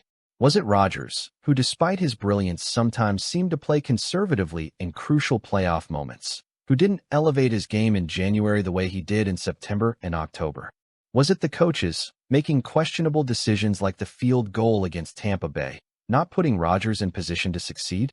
Was it the defense and special teams, failing to make stops or execute fundamentals at crucial moments? The answer was probably some combination of all these factors, but the result was the same: one Super Bowl championship despite over a decade of elite quarterback play. By the time Rodgers' tenure with the Packers ended, he had established himself as the franchise's all-time leader in passing yards and passing touchdowns, surpassing Brett Favre in both categories and setting records that would stand for decades. His statistics were remarkable: over 59,000 passing yards and 475 touchdowns in a Packers uniform, numbers that demonstrated sustained excellence across 15 seasons. That proved his greatness was measured not just in peak performance, but in longevity and consistency. But statistics and MVP awards, as impressive as they were, couldn't erase the disappointment of those NFC championship losses, couldn't change the fact that the Super Bowl 45 championship in 2010 remained his only title, couldn't answer the questions about why someone so talented hadn't won more championships. The Rodgers era with the Packers ended after the 2022 season when he was traded to the New York Jets, closing a chapter that had been defined by brilliance and frustration in equal measure, by individual dominance and team disappointment, by regular season excellence and playoff heartbreak. The legacy was complex: for MVP awards, but one championship; franchise records for passing, but painful playoff losses; dominance of the NFC North, but inability to get back to the Super Bowl. Aaron Rodgers had proven he could follow a legend in Brett Favre and create his own legendary career, had validated the Packers' decision to move on from one Hall of Fame quarterback to another. But the near misses and the painful losses would always be part of the story, the what-ifs and the might-have-beens that haunted an era of individual greatness that somehow produced just one championship ring. The decision to draft Jordan Love with the 26th overall pick in the 2020 NFL Draft was controversial from the moment his name was announced. Aaron Rodgers was still playing at an MVP level. He would win the award that very season, and the Packers were competing for championships, seemingly one or two pieces away from returning to the Super Bowl. Yet general manager Brian Gutekunst used a first-round pick on a quarterback from Utah State, a player who would sit on the bench for years while Rodgers continued starting, a selection that seemed to prioritize the distant future over the immediate present.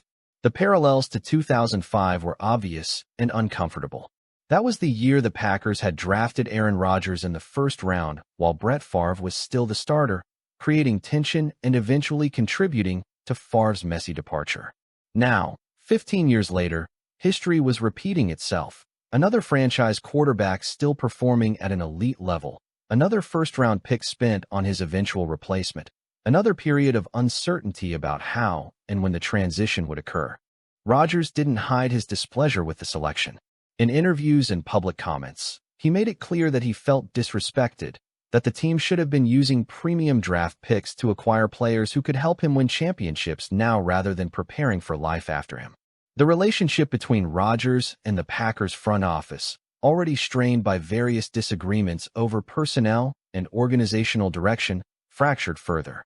The 2020 draft pick cast a shadow over the final years of Rodgers' Green Bay career, creating an awkward situation where everyone knew the end was coming, but nobody knew exactly when or how it would unfold.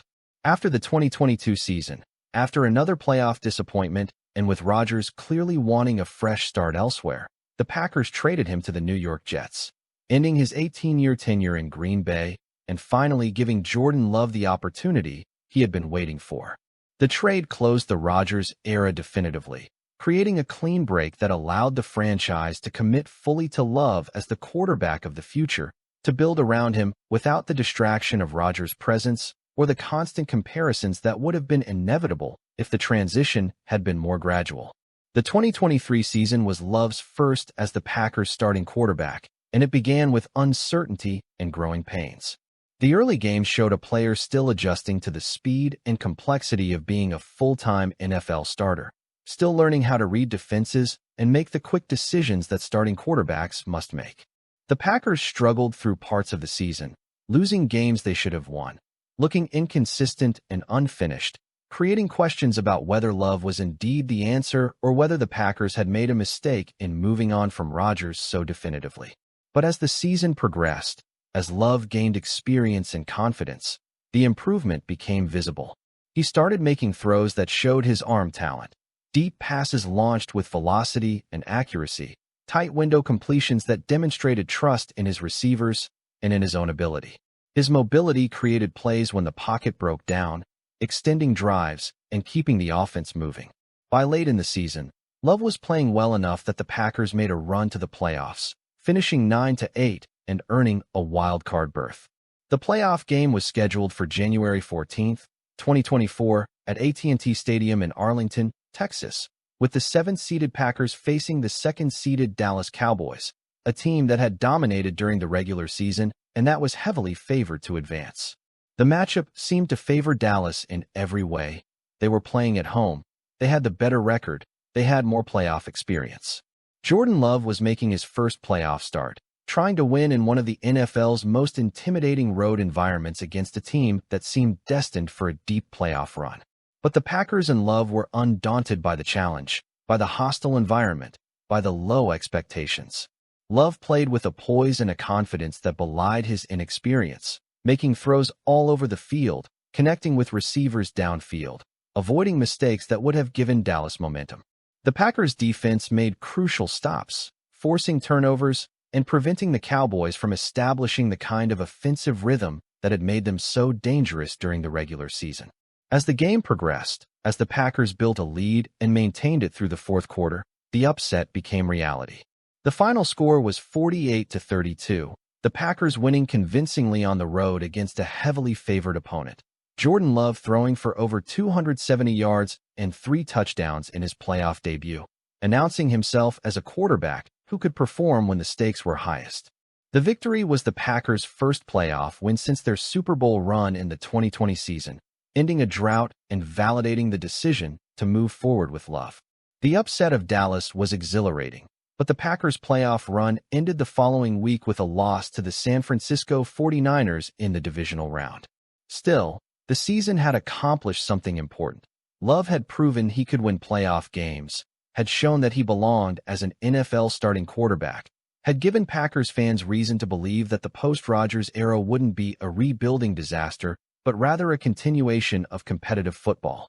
The 2024 season brought another opportunity to build on that foundation, to prove that the playoff win over Dallas hadn't been a fluke, but rather a sign of genuine development and growth. The Packers again made the playoffs, this time as the 7th seed in the expanded playoff format, facing the challenge of needing to win on the road in the wild card round to keep their season alive. The wild card game was played on January 12, 2025, against the Philadelphia Eagles at Lincoln Financial Field.